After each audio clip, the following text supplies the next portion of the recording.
A gloomy world, all the smells of which now consisted of sweat and blood, swallowed the entire earth. Only a few managed to survive in the dark and deserted corridors filled with zombies. Ray Sidcroft was one of those who went through level after level with the team in order to survive. His friends always obediently followed the hero, who led them to victory again and again. Ideas for salvation never faded within Ray, who could boast of strength and intelligence. That is why his allies have come to rely only on the wise guidance of Sidcroft. They chose a favorable position for themselves, since the guy never abandoned his friends in trouble. No matter how many zombies were chasing the team, it didn't matter to Ray. The hero wanted to survive so much that he came up with new and amazing ways to fight every time. Although zombies possessed enormous strength and speed, they remained incredibly stupid after death. So people managed to escape from them, although they often suffered great losses. The zombie space was a separate dimension, the destruction of which did not affect the real world. For 5 years, Ray Sidcroft had been surviving in such places as they sprang up all over the world. During this time, he assembled a small team of people with whom he traveled across dimensions. The only way to escape from the deadly dimensions was through huge magical gates. As soon as the hero completed the mission of the dimension, he immediately received the opportunity to leave it, and thus the whole world lived from the moment measurements began to appear in all countries. More often than not, people didn't even notice how they accidentally ended up in newly opened portals. Inside, huge crowds of zombies were always waiting for them, their number increasing with each death. The only way to escape was through the gate. Otherwise, after the time ran out, you too would become a zombie. People who managed to survive at high levels were especially valued in society. And today, Ray finally had the opportunity to go through the most difficult zone with his friends. Sidcroft trusted them more than he trusted himself, for the boys never let him down. Victory was so close to them, as they were just a short distance away from the safety zone. But as luck would have it, they encountered a terrible boss in the final minutes of the portal's operation. No matter how trained Sidcroft was, he would not have been able to cope with this monster. The creature was at such a high level that no one had any desire to approach it. The entire team barely dodged one powerful blow, and more were expected to follow. For the past 5 years, Ray has been surviving to get through this brutal final level, and now there was another obstacle in his path, in the form of a new type of powerful zombie. The girl looked as if she had received several powerful abilities at once. The friends only had a few potions left that they could use in this situation. As the leader of the group, Sidcroft took it upon himself to distract the girl in order to save the others. The guy didn't hope to defeat her. He just wanted to buy time so that his friends could help him later. It was only for this reason that he drank the strength potion instead of taking more speed for himself in battle. But suddenly Ray felt a wave of weakness.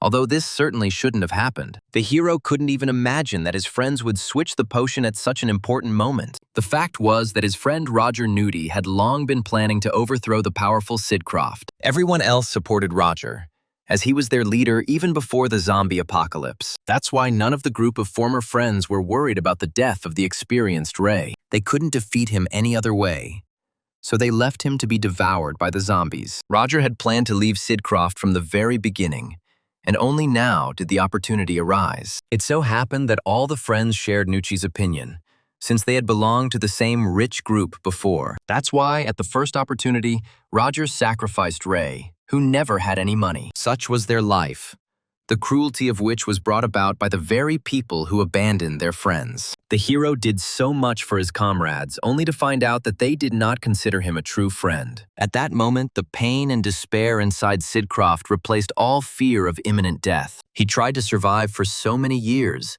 and as a result, he was set up by his own friends. The physical wounds from a zombie attack didn't hurt as much as actual betrayal. Ray always tried to help those who were weaker than him, and now it played a bad role for him. At the last moment of his life, the hero dreamed only of one day taking revenge on those traitors. After the portal closed, he was destined to become one of those zombies that would forever haunt people. Consciousness was gradually slipping away from Ray, no matter how hard he tried to hold on to it. Soon, the young man completely forgot who he was and what he wanted to do in the future. But at the very last moment, Ray suddenly came to his senses, finding himself outside the apocalypse. The guy in front of him was definitely Ron Groom, who constantly bullied the weaklings at school. Everyone on the set was so relaxed, as if they had never heard of zombies. Now all the boys were worried about was how to avoid Ron's wrath, which no one forgave. Noah Malose was one of Groom's main victims, just like Ray himself was back in school. It took the hero a while to realize that they were actually in a schoolyard and that his old enemies were nearby. Everything around seemed very real, despite the fact that Ray had only recently died from the claws of a zombie. Ron, as usual, was shaking money out of those who were too weak to talk back. Sidcroft remembered well how often he got into trouble because Noah dumped all the problems on him. Somehow, he found himself back in time, to a time when Groom still posed a huge threat to him. The boy was considered one of the strongest in school because he was not afraid to fight anyone. That's why he was always flush with money, because he was extracting it from those who couldn't defend themselves. But this time, everything was completely different, because Sidcroft retained some of the power from his past life. While Ron didn't expect at all that some loser would suddenly resist him, none of the students believed their eyes when Ray sent Groom flying with one blow. Everyone is used to seeing how Ron easily and quickly deals with enemies, taking their last money. But for some reason, Ray no longer seemed like a victim to anyone, because his gaze instantly frightened everyone. For a long time, all the teachers turned a blind eye to the antics of the impudent Groom, who was the leader among the school children. At that moment, Ray became one of the first targets for Ron, since he had no defenders at all. Sidcroft's parents died early, leaving the boy with no one to complain to about the beatings. No one dared to interfere in Ron's squabbles, because otherwise the guy would turn on them. So for many years in a row at school, the hero was forced to give all the money to an impudent bandit. Groom never knew pity, as his older acquaintances taught him to be formidable and cruel. But after his rebirth, Ray was no longer the weak guy who gave away his last money. So fear flashed in Ron's eyes, which, for the first time in his life, were faced with resistance. The mere blow was perceived by Groom's friends as incredible impudence, since everyone had been silent before. No matter how many people attacked the hero in response, he was ready to repel any attack. Over the past 5 years, Sidcroft has become the most powerful fighter, although his skills have only partially remained. But this was more than enough for people who didn't really know how to fight properly. They couldn't imagine how much pain Ray had to endure since the apocalypse. The guy couldn't rest for even a minute, as the zombies were ready to tear him apart at any moment. For the sake of his friends, Sidcroft was on the brink of death many times, not sparing his body in dangerous moments. Therefore, all the movements of the current opponents were too slow for young Ray. His heart still remembered the pain of betrayal, but no one else had the memories. The hero could hardly believe that everything that was happening was real and not a dream after his death. As soon as he woke up, Ray swore that he would definitely take revenge on those who betrayed him in the past. The young man had no complaints against the school children, but they were the first to attack him. Ron never thought he would ever get into trouble because of a victim. Ray no longer looked like a soft target since no one could get close to him. If only Noah had known about Sidcroft's power in advance, he would never have drawn attention to him. Until the very end, Groom did not believe that the former weakling was truly capable of defeating everyone. But Ray easily proved to him that he would never lose to the school bullies again. For the first time in his life, Ron realized that he was afraid to look into the eyes of the boy he had previously bullied. Their roles in society had changed, and now Groom was the target of a powerful rival. But the guy always quickly gathered around him those who were ready to humiliate his weak targets. But for some reason, at that moment, none of Groom's assistants dared to come closer. The boys quickly realized that they shouldn't have stood up to Ray, who seemed so strong. The fight with Ron ended too quickly, and Ray just wanted to know today's date. As a result, the hero scared everyone so much that after his victory, no one remained on the court. Only Noah did not manage to escape in time, although he planned to disappear unnoticed. The young man suspected that Sidcroft would then take an interest in him, and he was completely right in these fears. The hero did not rest until he had beaten out of Noah all the answers to the questions that interested him. It turned out that he appeared a month before the apocalypse, and his skills were partially preserved from that time. But the most important part, in the form of inventory, was now at the first level, as if it had not developed at all. Soon, the whole world will once again be plunged into the abyss of an apocalypse, the causes of which are unknown. People will remain in shock for a long time again, until zombies begin to slowly take over territories. It was only by a miracle that Ray managed to survive the first waves of zombies, which were especially deadly due to his lack of knowledge. Quest zones appeared randomly all over the land, making it impossible to find a quiet spot. That's why each person was given an inventory in which to hide resources. In the past, Sidcroft developed this ability so strongly that practically no one could beat him in terms of reserves. The hero planned to use all his knowledge to reach heights even faster. After all, in his current state, he could do nothing to resist the traitors he would soon see. Even after his rebirth, Ray still didn't know much about the brutal laws of the local bandits. They mercilessly beat up anyone who owed them money or who, for some reason, they didn't like. All the dirty work was done by assistants, while their boss always remained somewhere in the shadows. And the hero was yet to meet this man, because he had heard a lot about him. Ron was one of the evil boss's subordinates, and so he crawled to him on his knees after the fight. But the young man did not find support from Hazel Toms, since he treated everyone equally. The man hated it when employees, for some reason, did not fulfill his demands. The hierarchy was strictly observed in this gang, so every loser was severely punished. Groom was on the verge of getting hit on the head for not bringing in any money. But at the last moment, Hazel took pity on the guy, because before he always brought everything needed on time. Rumors quickly spread throughout the school, so soon the hero knew that Hazel's boys would come for him. He remembered that this man had survived for a long time in the apocalypse world, so he could be useful. Toms was initially one of the best athletes, but at some point he went down the wrong path. He was overcome with rage and cruelty, which is why the promising guy was expelled. Hazel didn't stay upset for long, as he soon formed his own gang and occupied good territory. Noah had encountered Toms once before, so he was now worried about Sidcroft's future. But the classmate did not have time to warn the hero about the danger, since the gang had already arrived. No one noticed that there was not a drop of fear in Ray's gaze when he saw Tom's assistance. No matter how hard Noah tried to stop the mad Sidcroft, the hero wanted to meet Hazel. Only the hero knew that hordes of zombies would appear all over the world, and he needed a team. And it was most logical to gather it from people who already had considerable influence in society. So Ray didn't resist when the guys led him arm in arm to their boss's car. No one dared to help Sidcroft because people were afraid to oppose Hazel. If only the bandits knew that it was not they who brought Ray, but he who deigned to obey them. Toms used all his energy to put pressure on the guy who dared to hit his assistants. He had been the boss for several years already, and therefore sincerely believed that no one could cope with him. But Sidcroft was well aware of how precarious the position of a leader was in an emergency. Ray planned to pretend to be quiet and calm for a long time, but suddenly the bandits attacked. Although the boys easily won the fights, it was only because of their useful and varied weapons. So they didn't have a chance against a hero who had fought only with his fists for many years. Ray's body perfectly remembered all the techniques that he had worked so hard on since the start of the apocalypse. No matter what big guys got in Sidcroft's way, he kept everything under good control. Even when the guy was finally captured, Ray didn't panic for a second about it. All the bandits were inspired as soon as their friend immobilized the enemy for a while, as if something like that could actually stop a hero who was stronger. No one even noticed how soon Ray easily and naturally freed himself from the grip. The bandits didn't have time to regroup,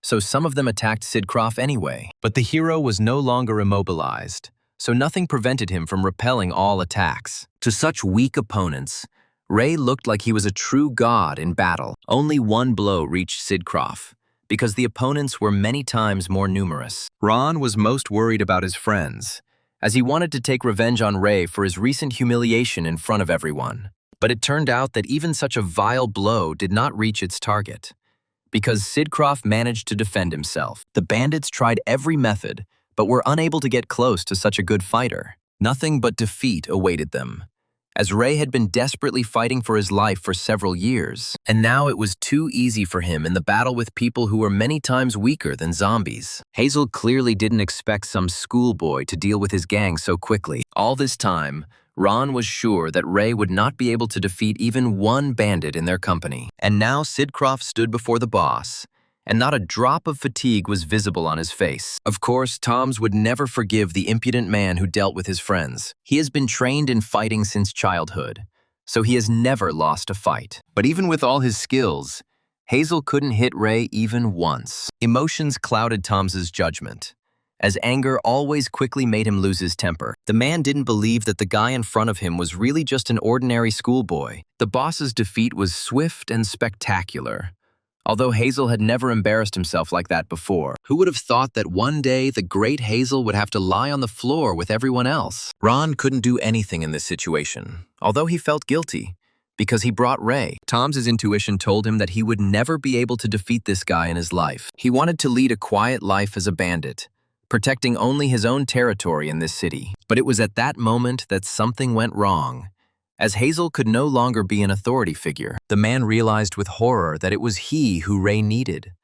Although the guy did not reveal the reasons, during his time as boss, Tom's had made connections and he reached out to them. He knew that Harry Hills had good power because he had gathered skilled people around him. That's why Hazel came to the man who ruled the neighboring territories for help. Harry was a notorious bandit, so the fees for his work were always exorbitant. He did not hesitate to assert his rights to the territory of Tom's, since he needed help. Hazel was ashamed to admit that he couldn't handle just one student. If only the man had defeated Ray on his own, this situation would not have happened. However, Tom's did not have time to accept Harry's conditions, as an unknown guest appeared in the room. Sid Croft only pretended to let Tom's go, although in fact he was watching his actions. The hero knew that Hazel could be trusted, so he was going to make him his comrade. He deliberately hid in the apartment for a while so that no one would suspect anything. But in reality, the young man trained hard, because his body was still too weak. Ray wanted to reach the level he had during the apocalypse as quickly as possible. But everything took time, so now the guy could barely cope with heavy exercises. But this did not stop him from showing up at the enemy's lair to lift Hazel to the top. Harry couldn't ignore the man who had so brazenly walked right into the center of his base. And only Tom's recognized in this schoolboy the same guy who had recently defeated all the bandits. Hills naively counted on the support of his gang, but there was no one left of it. On the way here, Sid Croft personally dealt with everyone who tried to stop his plan. No one in the room believed that Ray could beat every bandit, and only Tom's knew it. But it was useless to explain anything to Harry, since the man only believed in his fists. But as soon as the guy pounced on Hazel, he instantly lost his weapon. Hills was absolutely certain that the bottle should not have broken in the air. He didn't even notice how the hero, with one precise throw, prevented Harry from killing his colleague. Harry's assistants were still eagerly awaiting his command to begin active combat. But Hills didn't care about the boy, because he only wanted to deal with Hazel. Now Tom's came without security,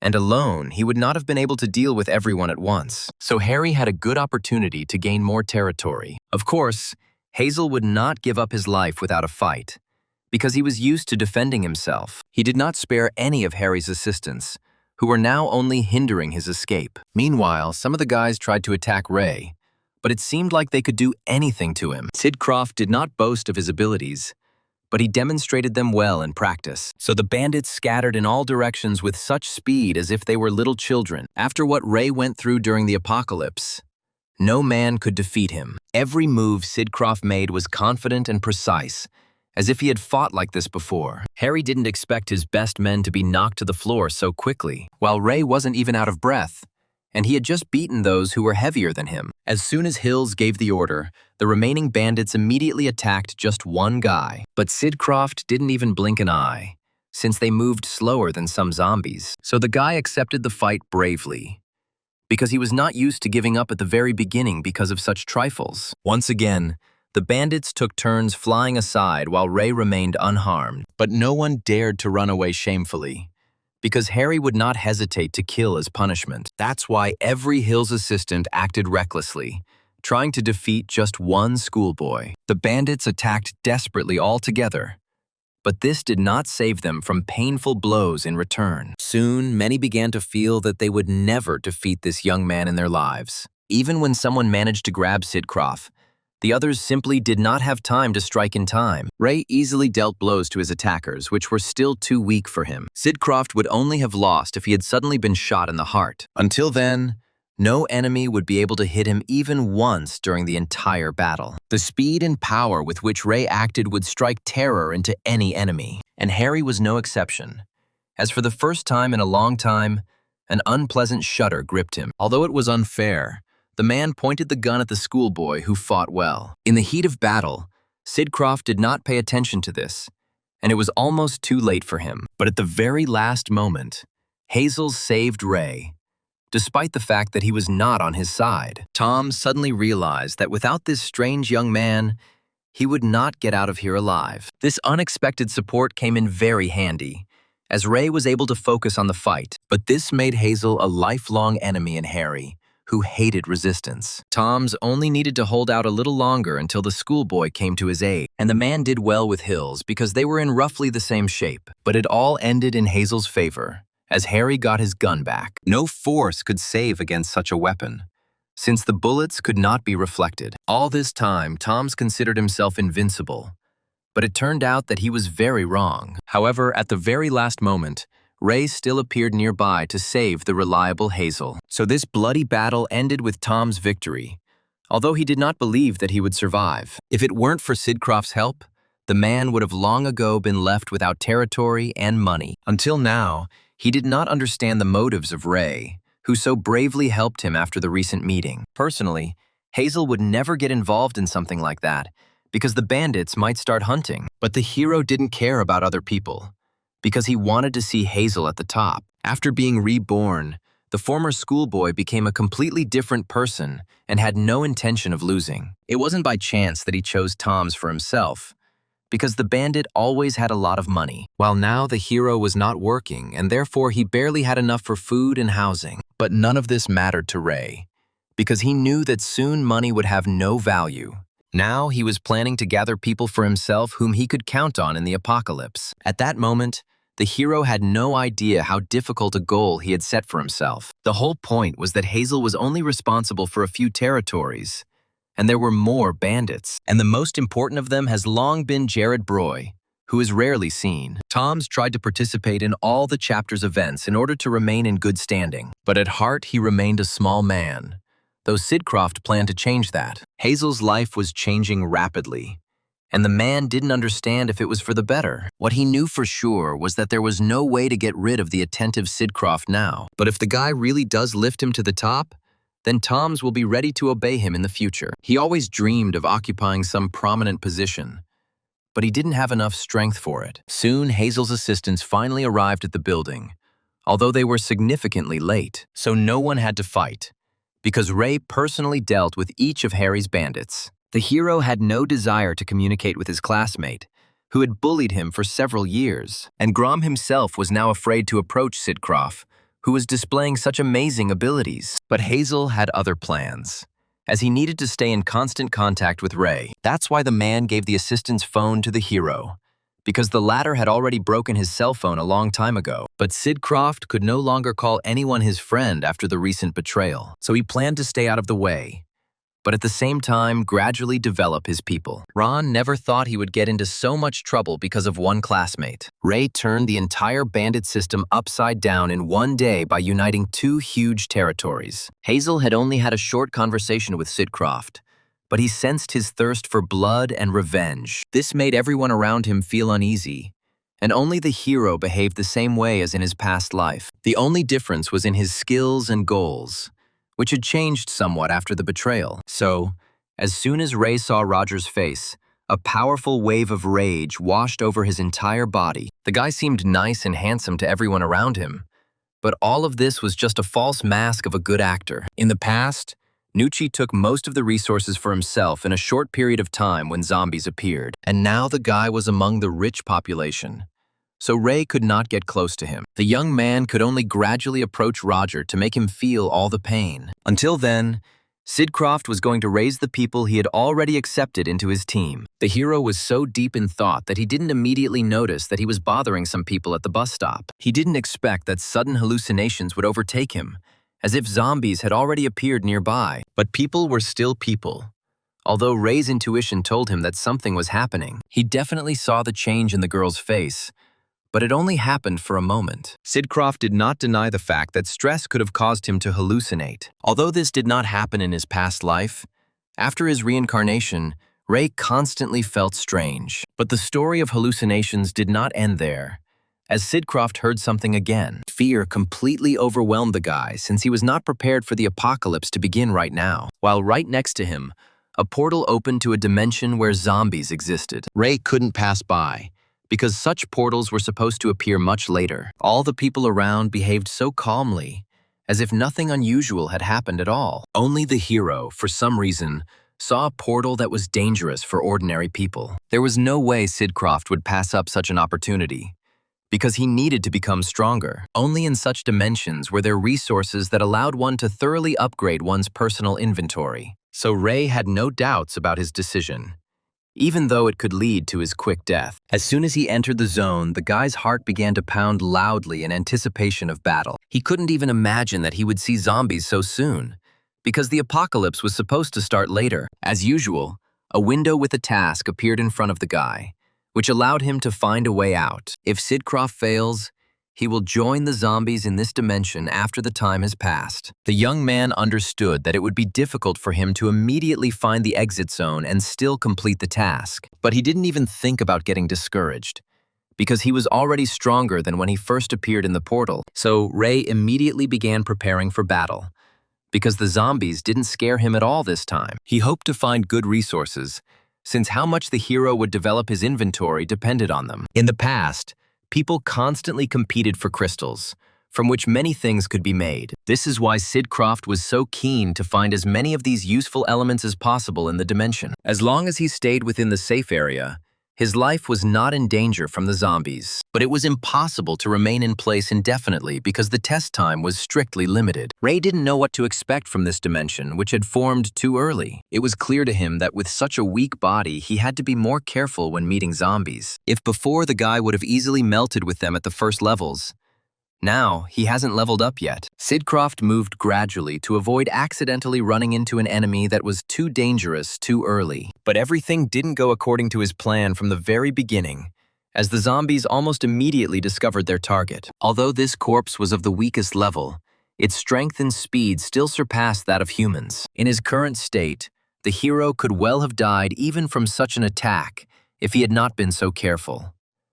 Ray knew that zombies always pursued their target to the last, as they felt only wild hunger. Now, even such a weak opponent was dangerous for him, since he was capable of infecting him. But the past had taught Sidcroft well where the zombies' only weak points were. So the guy dealt with this representative of the dead quickly, although he had less strength. The hero couldn't allow himself to be surrounded.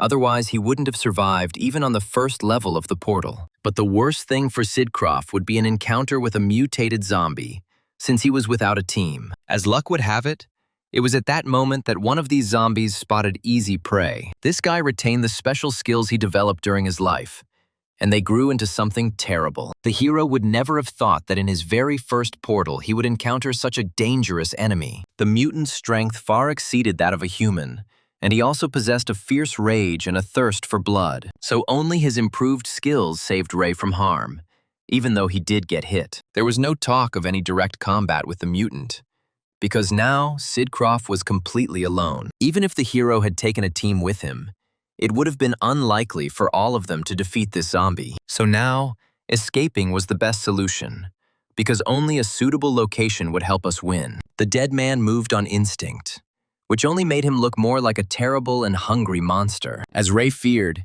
he was soon surrounded by other zombies who were also hungry. As soon as the mutant noticed the man, he followed him closely, wanting to taste young blood. But this time, Sidcroft wasn't going to die so easily and quickly, because he had a plan. The guy wanted to live until he plunged his former friends into the abyss of real fear. At the moment of betrayal, he experienced terrible pain, and now he dreamed of sharing it with Roger. However, the young man was still moving too slowly to escape from the mutant. The dead man knew exactly what he wanted, and now he urgently needed to fill his stomach with a human. But the hero didn't intend to become a victim again, because it would lead to nothing. He fought so desperately because his life and the future of his new acquaintances depended on his successful actions. But the zombie wasn't going to give up either, even though not a single intelligent thought was running through his head. The problem was that Ray had too little space to make good attacks, so the zombie quickly blocked all his actions, as if the hero was an ant in strength to him. The young man understood that he would not get far unless he quickly came up with some kind of good plan. With his current abilities, he could barely harm the mutant. but he needed to win somehow. The situation was much worse than the hero initially thought when he agreed to the test. He no longer had any plan of action to get out of the portal painlessly. This time, Sidcroft was lucky, because he accidentally found that very safe zone with an exit. But the question still remained: how to get to that place and defeat the zombies. The mutant was so hungry that he did not spare himself while trying to catch a tasty person. So far, the hero had managed to escape from the monster in time, but his capture was only a matter of time. As soon as the mutant flew over the fence, hope for salvation appeared in the young man's eyes. But the zombie turned out to be so strong and powerful that it easily climbed back to its victim. And again, the hero had no options but to escape, because he did not want to die so quickly. Although zombies were stupid by nature, they had good hearing and quickly gathered in the direction of sounds. It was much easier to deal with regular zombies than with mutants, since they were only slightly stronger. But even on these fights, Ray spent too much time, and he had a limitation on the task. When it came to his life, Sidcroft acted with confidence and speed to survive. Only thanks to these character traits did the hero manage to survive the apocalypse for many years. He simply didn't let the zombies get close to him, as he skillfully used their stupidity against his enemies. As a result, ordinary zombies flew apart with such speed as if they weighed nothing at all. But the dead did not feel pain, so they rose immediately after falling, not wanting to give up. Sidcroft put every blow into his hands as if it were his last, because otherwise he might die. His determination would have frightened any human, but the zombies felt no emotion. True, in each such battle Ray spent too much energy, and he also needed to stay alive. While the hero was dealing with ordinary zombies, the mutant again moved to decisive action. But he didn't have much brains, so he accidentally created a pretty good dust curtain for Ray. The zombie planned to hit the man, but Sidcroft dodged the fatal blow in time, so the mutant soon lost the trail, although he tried so desperately to reach the target. The parking lot was so huge that it was unclear where exactly the hero had managed to hide. This respite was barely enough for Ray to bandage his recently received wounds. For the first time in a long time, he found himself in such a difficult situation because he was always with friends. And here the guy had to personally repel the attacks of a mutant who had completely lost his temper. As soon as the zombie noticed the man again, he used all his abilities to catch him. The mutant's strength was enough to crush a huge bus after a while. This meant that such a place was no longer safe for a hero who was a weak person. Once again, he barely dodged the attack of a mutant who was aiming to feast on his victim. But Ray was not as weak as he seemed, as he had the courage to attack back. The young man understood that he should at least weaken the monster so that it could not pursue him. But Sidcroft's weapon was almost broken, while the zombie remained almost intact. Rage seized the stupid dead man the moment he couldn't find his hand in place. As the hero expected, the zombie then acted without any plan, turning itself into a battering ram. But Ray was prepared for this attack, as he expected to cut off the monster's second arm with one blow. But the mutant's skin turned out to be much stronger than it seemed at first glance. So Sidcroft did almost no damage to him, although he put all his remaining strength into the blow. Ray no longer had any plan for salvation, because the monster turned out to be much stronger. But the young man fought so desperately because he had only recently received the chance to be reborn. But all this was not enough, as the zombies also became stronger and somewhat smarter than before. At this moment, Sidcroft felt most hurt by the fact that he had not been able to take revenge on the traitors. All his efforts went down the drain in the very first portal, and they were even more difficult. The hero was so desperate that he couldn't even scream, as even more zombies would have run towards him. But it turned out that not everything was over, as Ray heard a female voice again. The strong woman Sidcroft had met before his death had once again intervened in his life. So soon the young man opened his eyes, although he had only recently come to terms with the mutant's attack. The dead man had not gone anywhere, but for some reason, the virus had no effect on the young hero's body. It was as if time had rolled back, and now the hero once again had a chance to escape from this situation. He never had time to understand what exactly had happened, but he was definitely okay. This meant that the zombie was watching over Ray and would not let him die so quickly. Memories slowly surfaced in the hero's mind as he dodged the monster's blows. The boy had heard this female voice before, and now it sounded in his head again. Sidcroft wasn't entirely sure, But logically, he should have died the first time. However, a powerful zombie named Taya decided otherwise. And now Ray's life was continuing anew. The young man saw no other explanation for his situation, because only Taya could do this. If it weren't for her interference in his life, Sid Croft would have long ago become one of the zombies. The hero had no answer as to why the zombie helped him at all and moved back with him. But now Ray had immunity to the virus, since Taya protected him from infection. All this only played into Sid Croft's hands, since it increased the chances of revenge. All his life after the apocalypse, the hero fought zombies, considering them his enemies. But now one of the monsters was helping Ray, and he was no longer sure of his previous opinion. It was the people who ultimately betrayed Sid Croft, while the dead always remained honest. In order for his revenge to be accomplished, the hero was ready to lend his body to any powerful zombie. Taya seemed to hear Ray's mental scream, as his strength suddenly increased many times over. Now, the mutant no longer had enough strength to withstand the attacks of an ordinary person. In a matter of seconds, Sid Croft dealt with an opponent who had previously been too much for him. This battle was difficult for the hero, but he learned a lot of new and useful information. Soon, the young man managed to deal with the remaining enemies who were preventing him from reaching the exit. The portals still glowed brightly, calling all lost human souls to enter it. Because this dimension was created too early, Sid Croft had doubts about its authenticity, but he walked through the portal just as he always did, as if the dimension was no different. At the end, there were even the usual rewards that were always given to those who managed to survive. Naturally, Ray expected to find crystals since they were the least common. To his delight, these were the very elements that were in the chest, and the hero could take the entire reward for himself. The crystals also varied in rarity, but right now that didn't matter to Sid Croft. Even this small detail was enough for him to develop his inventory, and he could think about the rest later. In the world of the apocalypse, the most important thing was how much you could upgrade your storage. That's why Ray's first move was to pour all his resources into his inventory to gain an advantage. Although he entered the portal in the evening, he returned to the real world only closer to night. The more Sid Croft learned about his situation, the more questions he had. The young man was left with several crystals containing a zombie virus. Curiosity demanded that the guy test this crystal on someone, and soon he found a suitable target for himself, who turned out to be a drunken social outcast. For several days, the man had been approaching passers-by in the hope that they would give him money. But no one usually paid attention to such people, so they soon died. Ray deliberately bumped into the outcast so that he would follow him into one of the dark alleys. The man was so drunk that he could hardly think straight, but he went after easy money. But this night turned out to be the last in the life of the drunkard, who would have died soon anyway. The next morning, journalists learned about the incident and surrounded the area. So for a long time, the laboratory workers could not get through to examine everything in detail. Dr. Quajo Rosberg and his young assistant were called to the crime scene, but none of them expected to see such a disfigured corpse, because the man had died recently. Many people looked at the corpse in bewilderment, as it raised too many questions.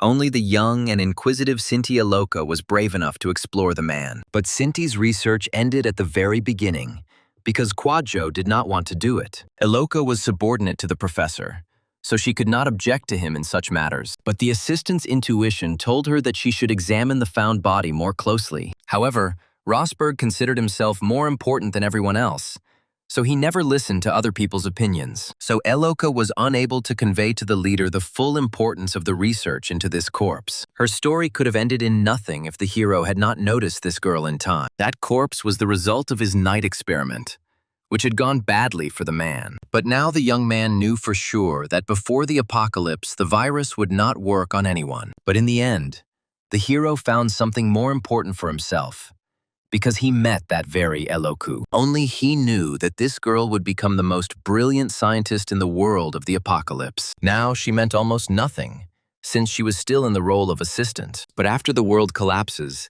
Cinti's opinion will very quickly be listened to. So Ray needed to get this girl on the team so that she would work only for him. That's why the guy didn't hide from his assistant, even though he could have escaped responsibility for the corpse. In fact, a few days ago, Sid Croft asked the bandits to prepare one room. Under Hazel's direction, this task was completed in the shortest possible time to please Ray. Until now, No one in the gang understood why the young schoolboy made such decisions. What surprised Ron most was that Sidcroft gradually brought other people into their team. It was for Iloki that the hero cleared out a huge laboratory that no one knew about yet. But Sidcroft knew that this place had belonged to Sinti in a past life. Next to such scary faces of the bandits, the girl would hardly want to say anything. Although Hazel would never hurt a woman, his reputation was badly damaged by the fights. So soon, Ray was left alone with Iloka to tell her part of the truth about the future. As the guy expected, the girl quickly became interested in information about the unknown crystal. But of course, the hero was not going to simply hand over such an important thing to the scientist. It took Sinti a moment to realize that this guy clearly had some ulterior motives. But for the sake of research, Elok was ready to do a lot. Because Professor Rosberg did not respect her. For this reason, the girl's self-esteem was at rock bottom, even though she was capable of a lot. But as soon as she picked up the crystals, Sinti immediately began to doubt her abilities. In fact, she studied a lot and was talented, but no one paid attention to it. And only the hero knew the truth about how smart and inquisitive the young assistant was. He desperately wanted to accept her into his team, because it would bring great benefits in the future. But for this, the hero needed Sinti to agree to silently work under his command. Experiments were the girl's whole life, so she could never give them up. So Ray got such a good assistant with almost no effort on his part. Iloki's curiosity was so great that she immediately began to research. Until now, such crystals could not be found anywhere, since only Sidcroft had portals open. Ray gradually revealed the truth about the living dead, as he was afraid of scaring his young assistant. He knew that in the future she would not be afraid of anything, but that was still to come. In the meantime, Sidcroft would like to see from Sinti those very amplifiers that could be made from crystals. In the past, Iloka was the best at understanding the structure, so no one could get around her. That's why it was so important for the hero to find this girl who was left alone in the apocalypse. Now, all that was left for Ray to do was guide Elok, who was exploring everything perfectly well without him. He created all the conditions for Sinti, so all he had to do was wait for the first good results. Until then, the hero had plenty of his own problems, as he still lacked a large number of resources. Although Sidcroft had managed to secure good support, his allies were of low status. To reach the top, Ray had to overcome many difficulties and deal with bandits, and the guy decided to start with Hans Reno, who owned almost all of the group's finances. This man, even in his youth, behaved like a real psycho, frightening many people around him. Hans was always so ruthless that no one dared to stand in his way, and this led to him quickly taking one of the leading positions in the world of cruelty and blood. Usually it was difficult to get into his domain, but soon he gathered everyone for his birthday. Many bandits attended this event with pleasure to appease Hans Reno, but most of them had no idea how Reno's gambling ended. The casino boss always treated those who lost big money with particular cruelty. Hans personally ensured that people repaid his debts on time, thereby increasing his finances. The debtors had no choice but to return the money by any means necessary. Otherwise, Reno had a short conversation with those who refused to obey him. Hans wasn't used to feeling sorry for people who didn't manage to stop losing bets in time. No matter how much the poor man begged for mercy, the leader remained just as adamant and merciless. Otherwise, the old man would not have reached such heights if he had thought not only about himself. That is why every loser paid cruelly with his body if he could not give up the money. Reno's guards had long been accustomed to the sight of blood, so this didn't evoke any pity in them either. The old man always achieved his goals, which is why he remained at the top of the gangster world for so long. Hans remembered well the rules according to which he could not trust anyone in this world. It was only because of this that many bandits still obeyed Reno,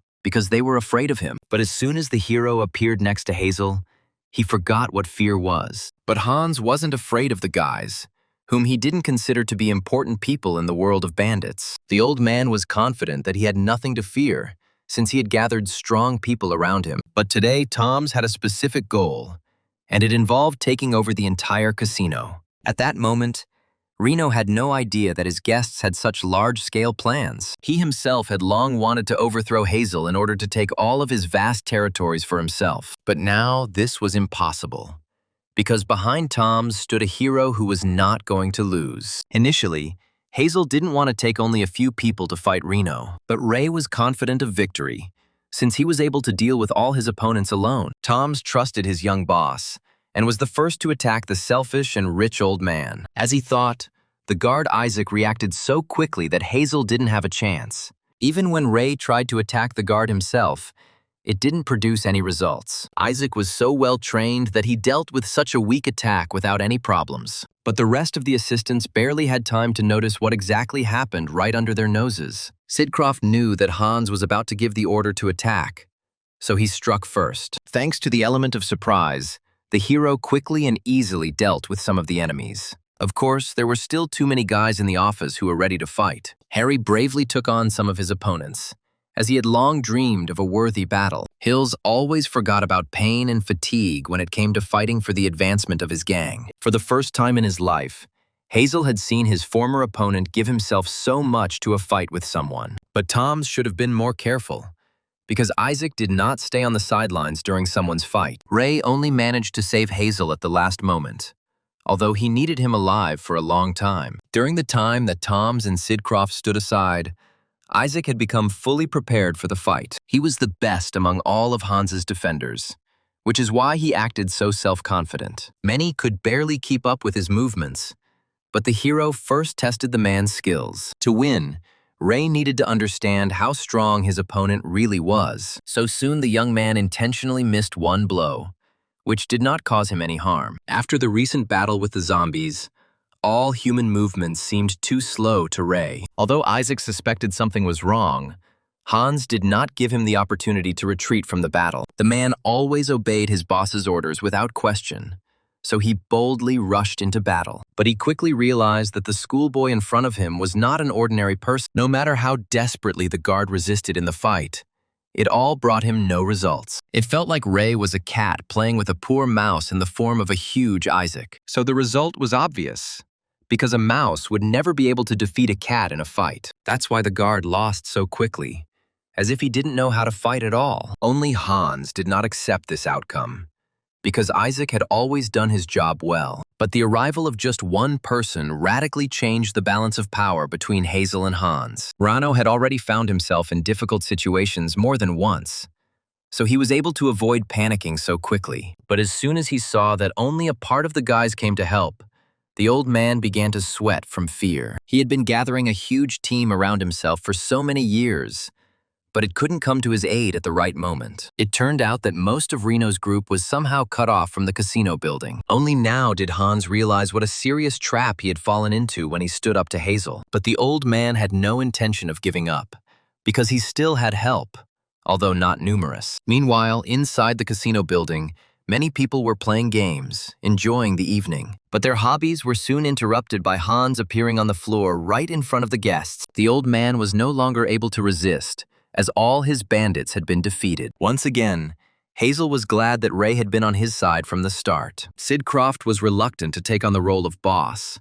but he did a good job of preparing the ground for Toms. This is how Hazel became the owner of not only his territory, but also the entire Reno casino. For the people around, not much changed, because the main thing was that they could continue playing, and only one person became interested in what was happening, as he was a very influential person. Hazel had heard so much about Roger that he preferred to cooperate with him rather than fight. But Ray had a different plan for this man, as he knew that Nucci would betray him again. The hero never explained anything to Toms, even though the man had many questions about this situation. But the lust for murder inside Ray was so strong that Hazel didn't ask him about anything. The young man had been preparing for the meeting with the traitor for so long, but it happened too soon for him. Minty, Lala, Rick, and Ermi continued to serve Roger, not perceiving anyone else. The guy gathered these people even before the zombie apocalypse and trusted only them with his life. So it was in this composition that they reached the last level in the portal, after which they abandoned Ray. Of course, now Nucci had no idea how much rage Sidcroft felt towards him. At that moment, only in Roger did Hans see his final savior in this situation. It was in the boy's interest to help the old man, who still held a prominent position in the bandit community. But before Nucci could even blink, Ray instantly stunned Hans so much that he lost consciousness. Minty reacted instantly, but Roger did not want to start another fight now. The boy understood that this schoolboy was deliberately provoking him, but he didn't know the reasons for this. If there hadn't been so many prying eyes around, Roger wouldn't have left this case. But now it was more important for him to preserve his reputation, because he had tried so hard for it. So the young man retreated, but forever remembered Ray as his main rival in this life. Sidcroft was confident that they would meet again, because his revenge was not complete. Only Hazel's actions stopped the hero from harming the traitor right now. The guy's whole body was shaking with the desire for revenge, but he was not prepared enough for it. As soon as Ray came to his senses, he remembered that they now had a lot of money. Tom's planned to spend it all on expanding the group, but Sidcroft had a different plan. The young man needed almost all the gold in the world to become the strongest in the apocalypse. That's why he gave Hazel such a strange order, because he knew almost everything about the changes in the future. At the first levels, the inventory could be improved using crystals that dropped from zombies, but later levels required gold investment as inventory became more demanding. In the past, all gold disappeared from the world very quickly because people used it so actively. The hero would have remained lost in his thoughts for a long time if he had not felt the emergence of a portal. His intuition told him that a new dimension was very close, and he just needed to look for it. It turned out that the young man knew this location well, since he had rarely missed school before. Only something prevented the portal from opening at night, so it only flickered warningly. That's why Ray went to class the next morning, even though his goal was the portal. None of the people even suspected that they were close to such a phenomenal event. After Sidcroft disappeared from the school, only Noah constantly remembered him. The guy was afraid that that gang could cause serious harm to Ray, and everyone turned a blind eye to it. The saddest thing was that Noah continued to be insulted, desecrating the memory of Sidcroft. The bullies who had previously helped Ron in everything now felt even more unpunished. The boys were sure that Ray would never show up at school again because of his confrontation with Groom. But just a minute later, the hero appeared at the desk and instantly cleared his place of other people's textbooks. Few could tolerate such impudence, but everyone was afraid to attack the man who remained alive after the bandits. The school children no longer expected to see Sidcroft, but there was not a single trace of beating on him. Only Noah was glad to see Ray, because they had previously been called outcasts together. The hero had to take this step because the portal to another dimension never opened during the night. The young man couldn't allow anyone else to accidentally end up in a zombie world they weren't prepared for. Sidcroft's appearance at the school immediately attracted the interest of Mealy Rose, who was the most famous girl. She often took advantage of her beauty and asked guys to buy expensive things for her. But the hero was no longer that weak and frightened boy who obeyed every word. No one expected that the guy would boldly refuse the most beautiful girl in school without even blinking an eye. Naturally, the bullies immediately stood up for Rose, as they tried to get her attention every day. But Ray didn't care about all the words that tried to shame or humiliate him. For him, all these people were worth nothing, because many of them would die in the first days of the apocalypse. This time, Sidcroft did not have to deal with the enemies personally, as Ron came to his aid. Mealy mistakenly thought that Groom had come to school just to see her, but the bandit was now under Ray's command, so he was only interested in a strong leader. Ron had been trying to contact Sidcroft for several days, but could only find him at school. What especially surprised everyone was that Groom stood up for Ray, whom he had only humiliated throughout his school life. But from now on, the boy always remembered how strong Sidcroft was, and did not want to contradict him. So he tried to bring the important news to the young leader as quickly as possible. The whole thing was that Aloka made some kind of discovery, but she couldn't get through to Ray herself. Although Ron didn't like being an errand boy, he liked and respected Cynthia. As soon as Ground left, the hero again plunged into anticipation, because he was looking for a portal to the dimension. He looked around eagerly, so as not to miss that very immersion into the world of zombies. But everything around changed so quickly that the young man did not have time to understand anything. It seemed like Ray had just been sitting in class with the others, and now he had found himself in another dimension. Anyone else in his place would have panicked, but Sidcroft wanted to be here from the very beginning. This time, Ray tried to be more careful, as he almost died in the first test. Sidcroft tried to stick to his plan of action to find the portal first. Imagine his surprise when the rescue zone turned out to be right in the center of the yard. But the crowds of zombies that guarded it were so huge that the guy would hardly have made it through. Once again, in a moment of reflection, Ray relaxed, which was impossible to do in this dimension. So one of the zombies, who were always hungry, quickly attacked the tasty person. But the hero had enough reflexes to dodge the dead man's attack in time. As a result, The zombie flew down at full speed, as he had taken too much of a run-up to strike. As soon as his body hit the ground, the noise immediately attracted the rest of the crowd. The zombies didn't care who was making the noise, as they reacted to any unusual sound. If it weren't for this moment, the hero would hardly have guessed how to deal with such a huge crowd. But the answer came to him on its own, because the dead moved purely on instinct. But the television room was located in a completely different wing of the school building. But only in it could enough noise be created to distract all the zombies at once. So Ray had no choice but to try to get to that place. The guy was sure that on the way he would meet a lot of unpleasant dead people who would definitely attack. It was located in the farthest wing, so the hero had a long way to go to get to the right place. Sid Croft was lucky and did not forget the school building, although quite a few years had passed. But all this would not save the guy from the fact that the zombies suddenly began moving on the field again. As soon as they got rid of the source of the sound, the entire crowd of dead people returned back to the portal. This meant that the dead were guarding the portal, but the hero was not entirely sure of this. If this was true, it would make it even more difficult for Sid Croft to reach the safety zone. One of the zombies just happened to be at Ray's fingertips, so he could test his theories on it. The dead didn't feel pain anyway, so the young man threw him out the window without mercy. As he expected, the crowd of zombies was only temporarily distracted by another source of noise. But soon they all returned to the portal, as if the place somehow lured them. The danger for the hero was not ordinary zombies, but those that possessed some kind of skills. Those who were good at something during life also became stronger or faster after death. And some of these exceptional dead people crowded around the portal, preventing the hero from passing peacefully. This time Ray was even more serious,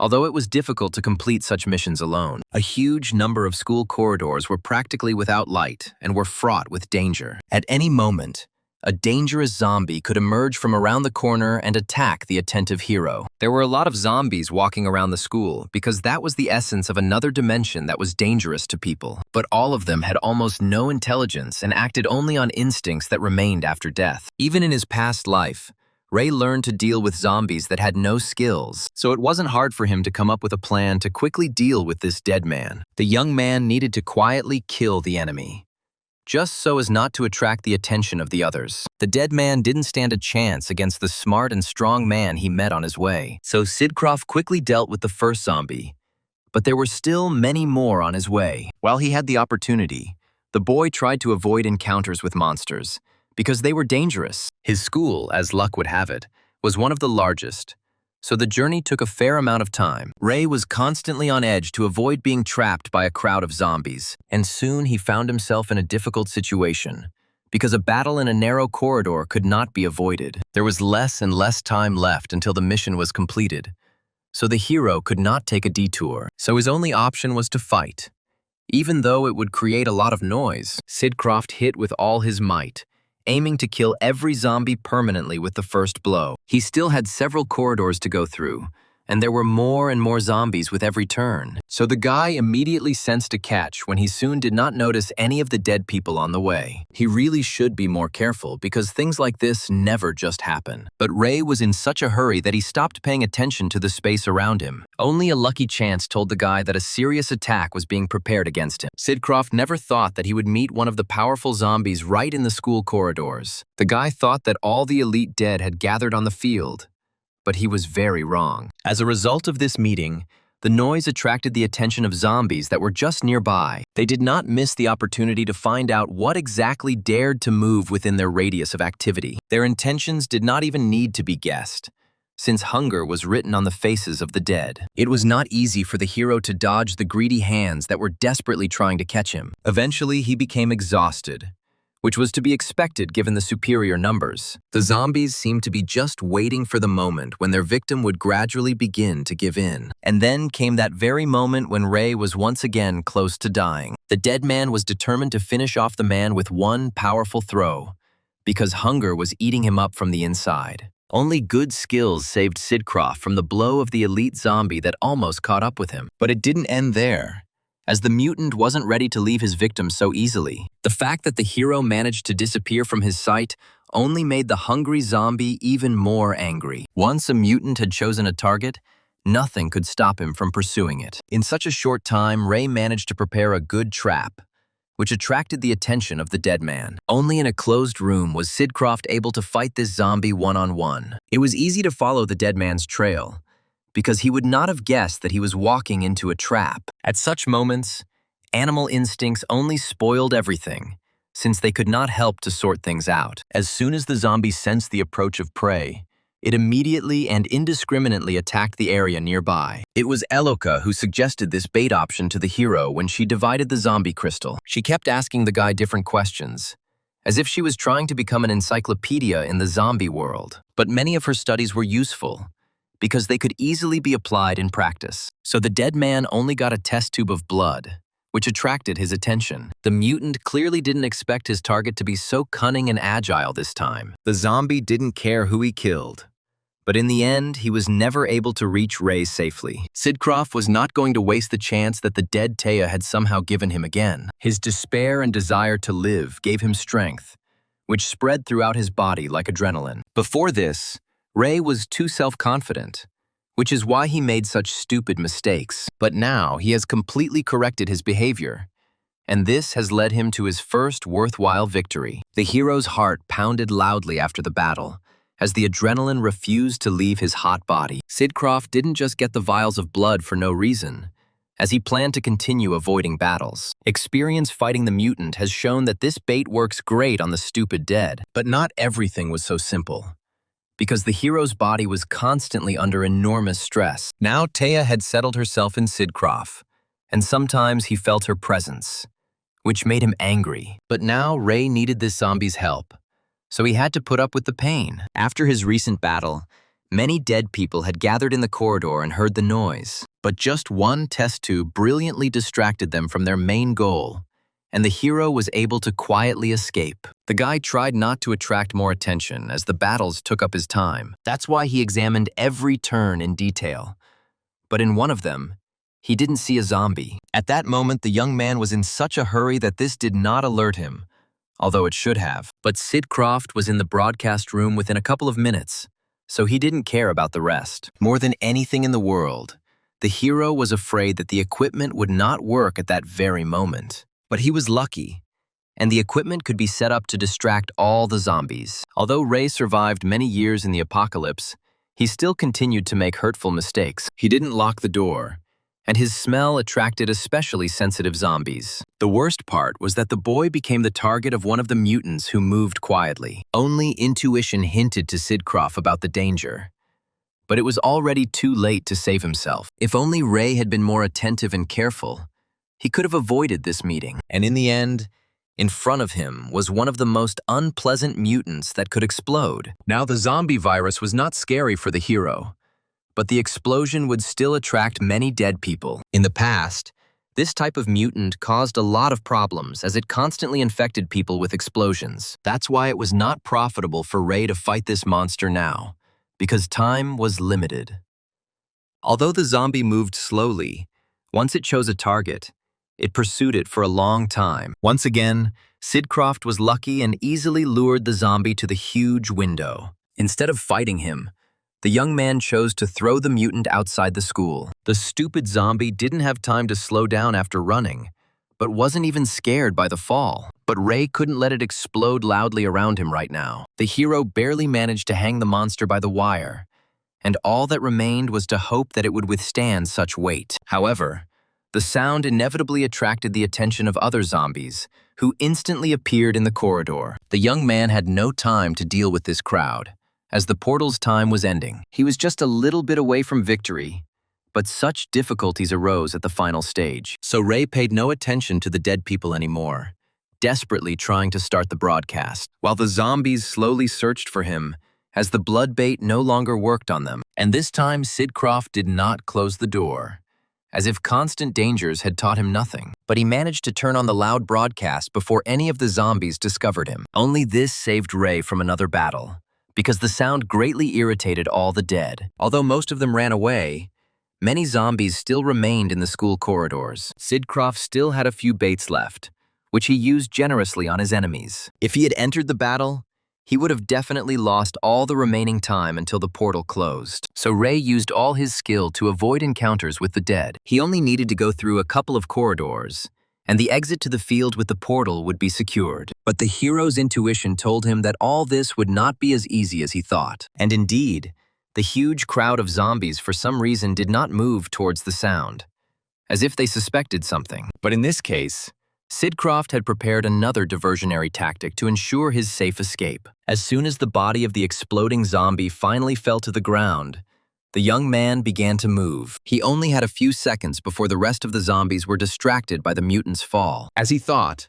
the entire field was free, as the dead were well distracted by the television broadcast. This was the perfect chance to escape, because such an opportunity would never present itself again. But before the hero could reach the portal, the zombies destroyed the loud television broadcaster. The elite mutants did not put up with the sounds that constantly irritated them with their volume. And so Ray's entire brilliant plan was quickly destroyed by such unforeseen circumstances. The guy had no choice but to run to the portal before the rest of the dead. There were so many of them that an encounter with such a number would inevitably lead to his death. Everything was going well until the elite zombies suddenly sped up while running. It was not difficult for them to catch up with a man whose abilities were several times weaker than necessary. Once again, Sidcroft failed, although he tried his best to escape from the dimension. But reality was harsh and cruel, and zombies quickly surrounded the poor hero. In this situation, Ray had no chance of salvation, since he was now alone in another world. The dead did not loosen their grip,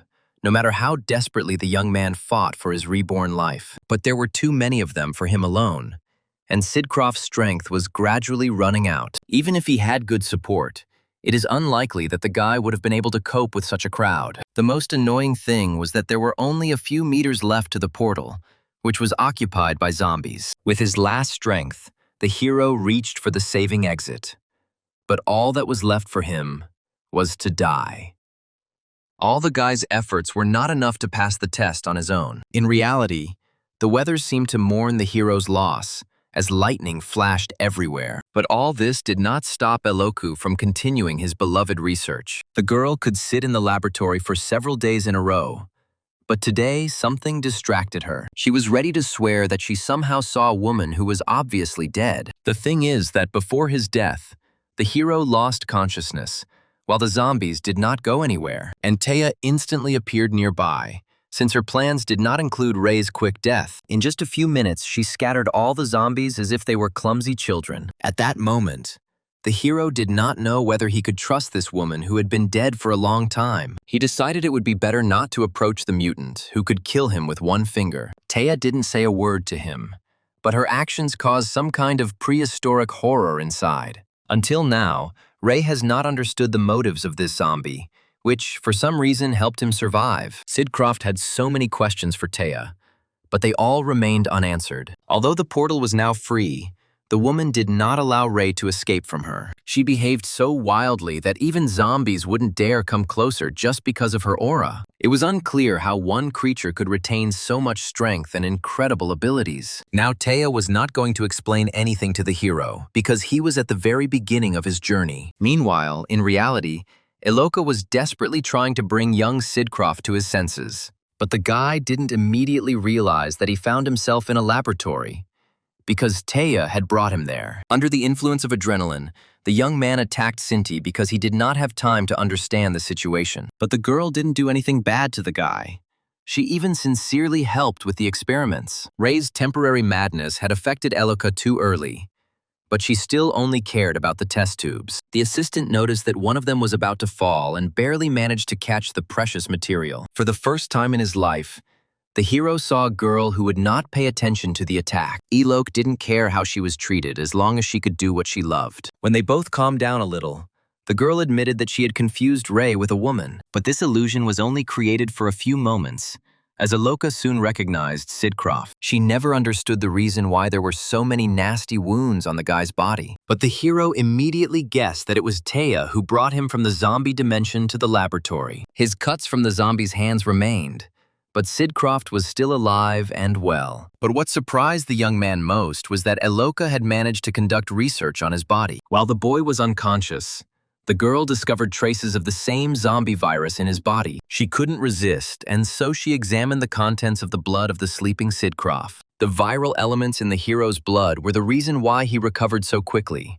As a result, the regeneration completed its work, and now the young man was practically without injuries. It was no surprise that after all this, Loki had a huge number of questions. Ray knew he would lose the girl's trust if he refused to explain to her what was going on. But the truth was so hard to believe that Cinti would have found it hard to believe. Sidcroft told only part of his adventures, as the rest was easier to see. The assistant tried her best to react without skepticism, because the apocalypse seemed like something unbelievable. But soon, the whole world will indeed undergo changes that will lead to many human deaths. Ray had managed to survive among zombies in the past, and he planned to repeat his exploits. As soon as the hero showed Elok the crystals he had obtained, she immediately forgot about the possible end of the world. The girl was only interested in research, in which she had already achieved impressive results. Not once did Sidcroft regret accepting the insecure Cinti into his team. Although the guy had doubts, he still told Elok that in the future she would be dead, but not at all because she will be bitten by zombies,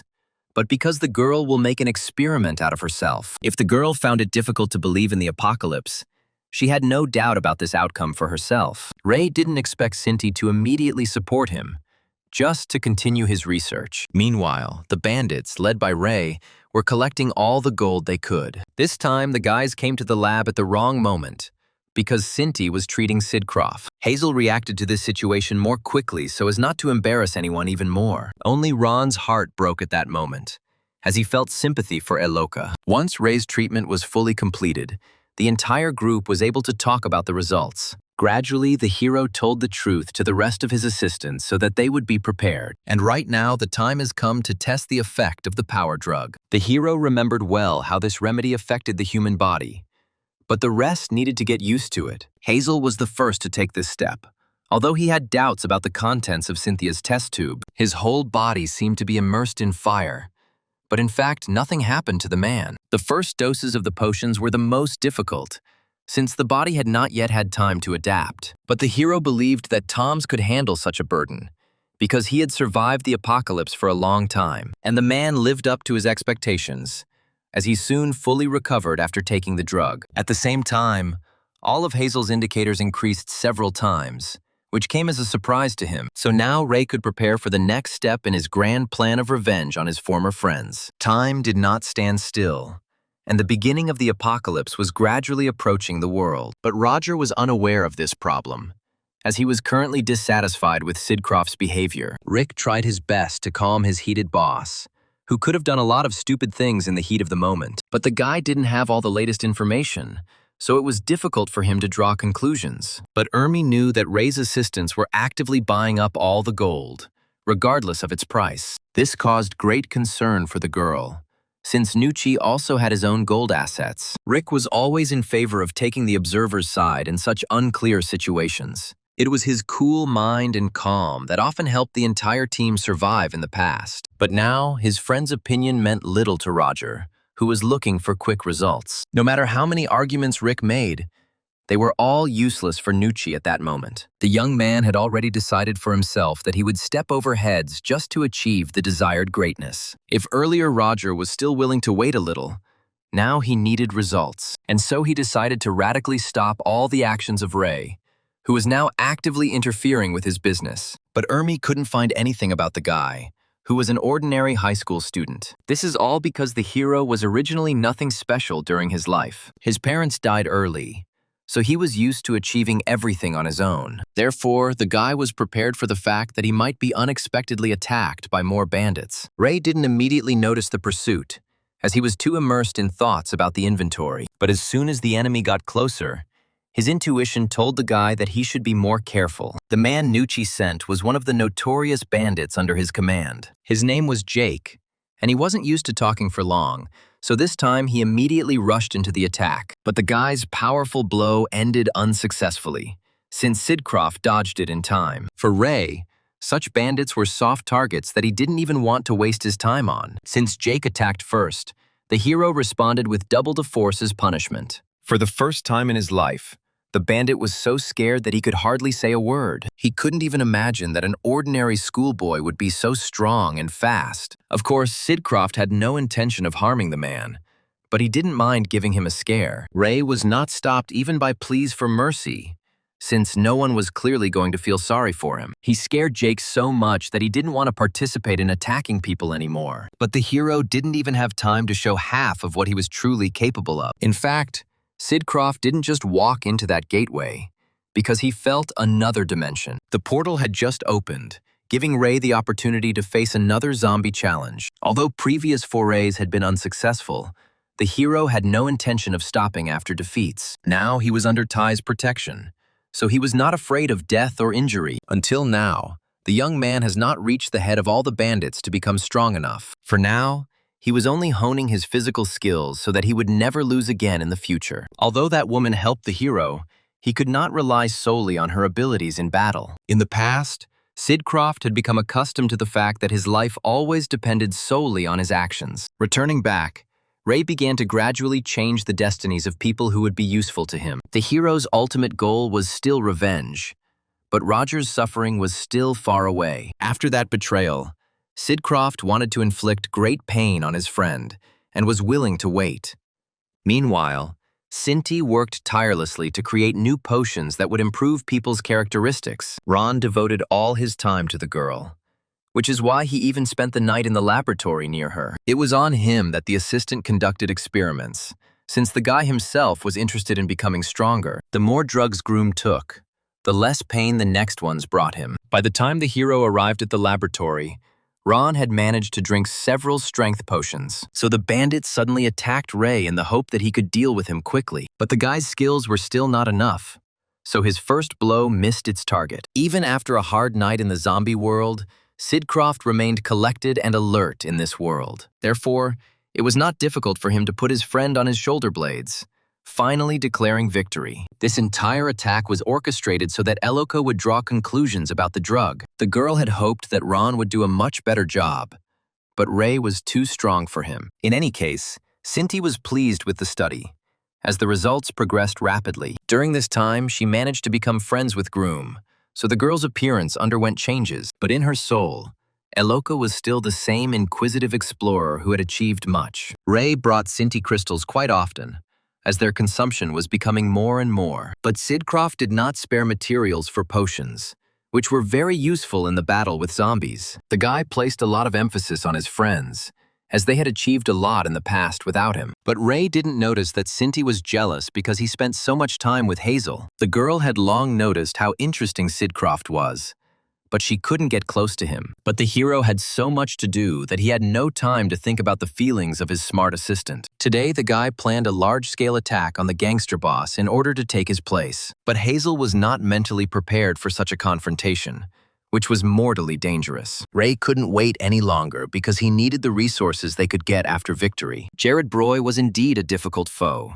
as he maintained a leadership position at that age. His assistants closely monitored changes in the world of bandits, so the old man was aware of everything. Now his attention was drawn to the rapid advance of Hazel, who had kept a low profile until now. He trampled on such people at the very beginning of their careers, destroying them like unnecessary weeds. So, on his birthday, Jared was fully prepared for surprises. Many people from the gangster world were invited to the event and tried not to be late. Only Hazel was so nervous because Ray had not yet shown up at the meeting place. As the representative of their group, it will be Tom's who will have to lead the people into the enemy's lair. But with Sidcroft away, Hazel was no longer so confident of defeating Broy. The bandits were becoming increasingly nervous, and time was ticking mercilessly, second by second. In the end, Harry, who had followed Sidcroft only because of his exceptional strength, was the first to give in. Hazel just needed someone to talk to take her mind off of Ray's absence. But Harry didn't even think about supporting the schoolboy,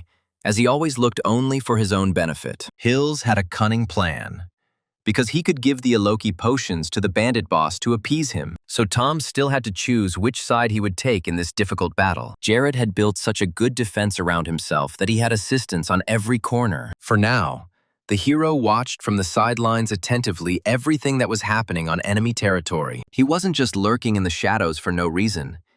He wanted to know who Hazel would ultimately side with in this battle. Tom's felt a lot of pressure from all sides because the important decision was his. Jared was prepared in advance for the emergence of rivals who would try to take away his high place. He didn't even think of feeling sorry for Tom's, who had recently been moving up too quickly. Hazel knew perfectly well that he should not expect mercy from this man this time. Broy wasn't joking, because he felt that some inexperienced bandit was trying to take his place. He gathered such a large group of people that Tom's would not be able to resist the leader. So Hazel's only solution was to negotiate to buy time a little. Jared was relaxed because the bandits were on his territory, which he controlled. Until now, Tom's was unsure whether he should trust Ray or surrender to this man. The important thing in this situation was that Hazel had always been loyal to his friends. That's why he didn't grovel before Jared, even though he was stronger than him now. The man didn't even hope that his first attack would be successful, because Broy had security. This is one of the reasons why the old man behaved so self-confidently, because he trusted his subordinates. But he had no idea that Hazel had been making his way through this whole time, not only with the help of Sidcroft. The guy himself learned a lot to live up to the title of head of the bandit world. As soon as he gave the command, Harry, along with the rest of the people, attacked Jared's guards. But even in this situation, Broy remained calm, as if nothing unusual had happened. This is because Brandon was not easy to defeat, although he did not expect the first strong blow from Tom's. But soon it was Hazel who found herself in a weak position, as the guards' movements were faster. Brandon had no mercy for anyone who tried to prevent his master from continuing to rule the territory. But it wasn't for nothing that Tom's had spent so much time training with Ray, so he could put up a worthy fight against his opponent. The security guard clearly didn't expect his opponent to be anything more than a street gangster. He felt the power that Hazel possessed, although no one knew about it until now. Only his skills helped Brandon escape from a grip that almost became fatal. The man only now realized that he should have used a slightly different strategy with Tom's. Jared wanted to deal with the opponents before the party started, and Brandon had to do his best. Even before coming here, Hazel drank a strength potion, which is why he moved a little differently. But he couldn't drag out the fight, because the effect would soon wear off. So the man desperately rushed into battle to defend Ray's ideas, even though he didn't show up. He even managed to land a few punches on Brandon before the guard could even begin to expect such speed. But the difference in their strength was obvious. Since Jared's defender did not use any drugs, he still remained stronger than Hazel, no matter how much he tried to overdo it in the fight. The defeat was not easy for Tom's, because he was responsible for each of his men. The man understood that even with a strength potion, he would not be able to defeat such trained fighters. His friends gradually lost ground as their opponents outnumbered him several times. Once again, doubts arose in Tom's mind about whether he had made the right choice a couple of minutes ago. There was a high chance that Jared would have spared the bandits if he had been given the potion. But suddenly he realized that he no longer wanted a life in which he had to bow his head to someone. No matter how difficult it was to achieve victory, Hazel did not intend to lose this fight. And at the very peak moment of the battle, Ray suddenly appeared on the battlefield, saving his subordinates. Brandon immediately felt the difference in his abilities, as he was unable to even move due to the grip. Never before had a security guard so easily received blows from which he was unable to defend himself. Sidcroft arrived just in time,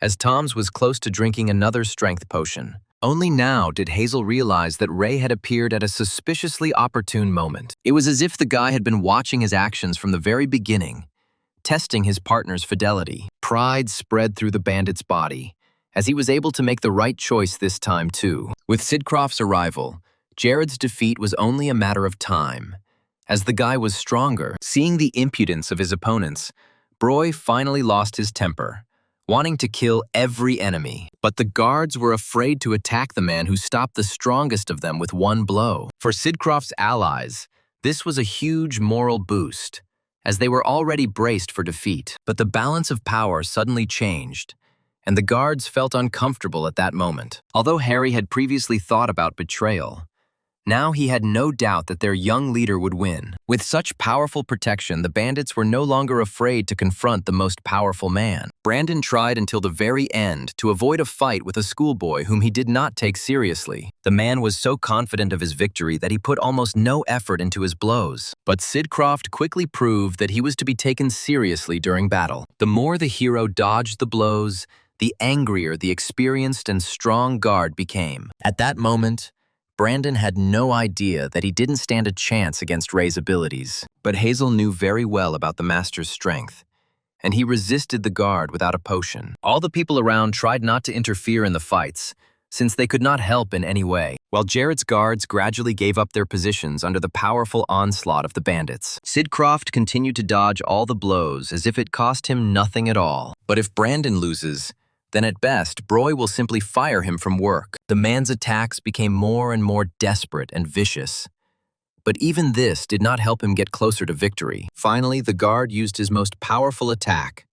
But even that did not harm Ray in any way. For a hero, all of Brandon's movements were too slow and his blows too weak. That's why he finished the battle calmly and was practically not tired after the fight. No one present could believe their eyes, because Brandon was the strongest fighter. And now the best guard lay unconscious on the floor. Although his opponent was safe and sound, Ray wasn't wrong when he said he would help Hazel reach the highest place in the bandit hierarchy. The guy behaved so coolly that no one else dared to attack him. Only an order from the boss forced the guards to attack the schoolboy who was fighting alone. But Sidcroft didn't need the team's help to deal with all the enemies himself. After meeting the elite zombies, any battle with people seemed easy to the guy. Ray didn't use even half the force against the guards because he didn't want to kill anyone. But even this was enough to throw all the men left and right. For the first time in a long time, Jared experienced wild terror at the sight of such power and speed of the enemy. Only now did Broy realize that he would never be able to defeat this young schoolboy. Like all famous bandits, he always carried a pistol with him, which he was not afraid to use. But the hero quickly stopped this violation of the rules, because usually the battles were with other weapons. In this situation, the most offensive thing for the old man was to admit the fact that some kid had defeated him. He had no idea that the hero was actually many times older than he looked. As Ray had planned, the attack soon ended and he easily captured Broy's territory. Among the guests, no one would dare to contradict the man who had taken out every opponent single-handedly. Until the last moment, Hazel could not believe that Sidcroft would succeed in carrying out his plan. He was afraid that he might suddenly wake up and realize that it had all been just a good dream. But the reality was real.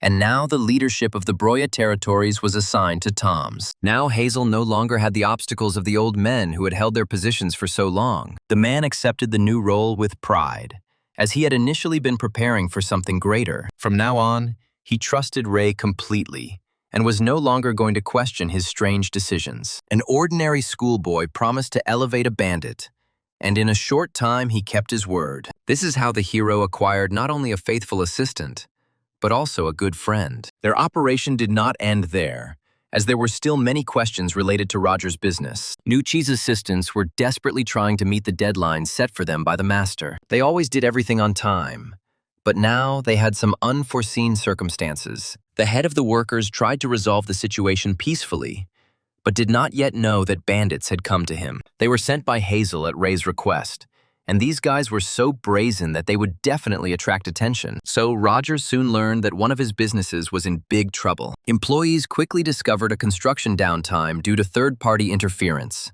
All workers were restricted in their movements as the bandits demanded some kind of payment. Nucci never imagined that he would suddenly encounter such difficulties with ordinary construction. Minty immediately guessed that it was not about money, because the bandits demanded a meeting with Roger. Pride did not allow the boy to ask his father for help, so he personally went to do this job. At that moment, Nucci had no idea that he would not be able to calmly deal with the current situation. As luck would have it, the weather had spoiled Roger's mood even more, so he was emotional. The guy believed that money could resolve any conflict, and he had a lot of it. Nucci's aristocratic upbringing prevented him from showing fear, even though he felt it. The bandits behaved as confidently as if they knew in advance about their victory in this conflict. Roger barely had time to hold back his assistants who wanted to speak out in his defense. At that moment, the young man did not yet know that Jared Broy was no longer leading the bandits. His place was literally taken by Hazel yesterday, and that's why the collaboration with Roger was canceled. This greatly frightened Nucci, who had previously been confident that he would be able to come to an agreement with the old man. But Ray stood in his way again, and Roger was unable to find any weaknesses in this guy. Deep down, Nucci still planned to pay off his debt with money so that they would leave him alone. But if everything were that simple, Then Toms wouldn't have to come personally to meet the guy. Roger did not expect to be asked to hand over the gold assets he had guarded so closely. He never imagined that Hazel would buy up almost all the gold left in the world. Naturally, the young man did not want to share, because he sensed some kind of catch in Tom's actions. But the new gangster boss didn't care about the wishes of his young competitor. Nucci had hoped in vain that he would be able to make a profitable deal with gold. Hazel didn't come to buy the assets, but to take them away from the guy. Roger didn't expect such impudence even from bandits, although they rarely agreed to pay honestly. He fell into the clutches of Tom's, behind whom stood Ray, who had no intention of forgiving his former friend. It was only for this reason that Nucci was having such a hard time now, because Sidcroft did not touch the others. Hazel played the role of the formidable leader brilliantly, which is what the hero expected from him from the very beginning. So it was no surprise that Roger eventually gave in to the anger that was eating him up inside. It was a stupid decision for him to start a fight, but the guy could no longer tolerate injustice. Minty was one of the first to rush at the boss, as he was too confident in his abilities. But Hazel didn't even think about defending himself, because his assistants had to save him. And Ray coped with this task perfectly, as it cost him nothing to deal with each opponent. The hero could barely restrain himself from killing his former friends right then and there, as he was consumed by rage. Toms did not remain aloof when he saw the emotions that overwhelmed his young master. He knew he had to deal with Roger as quickly as possible to avoid any problems. Since childhood, the man hated rich kids who earned money with their parents' money. While they were talking,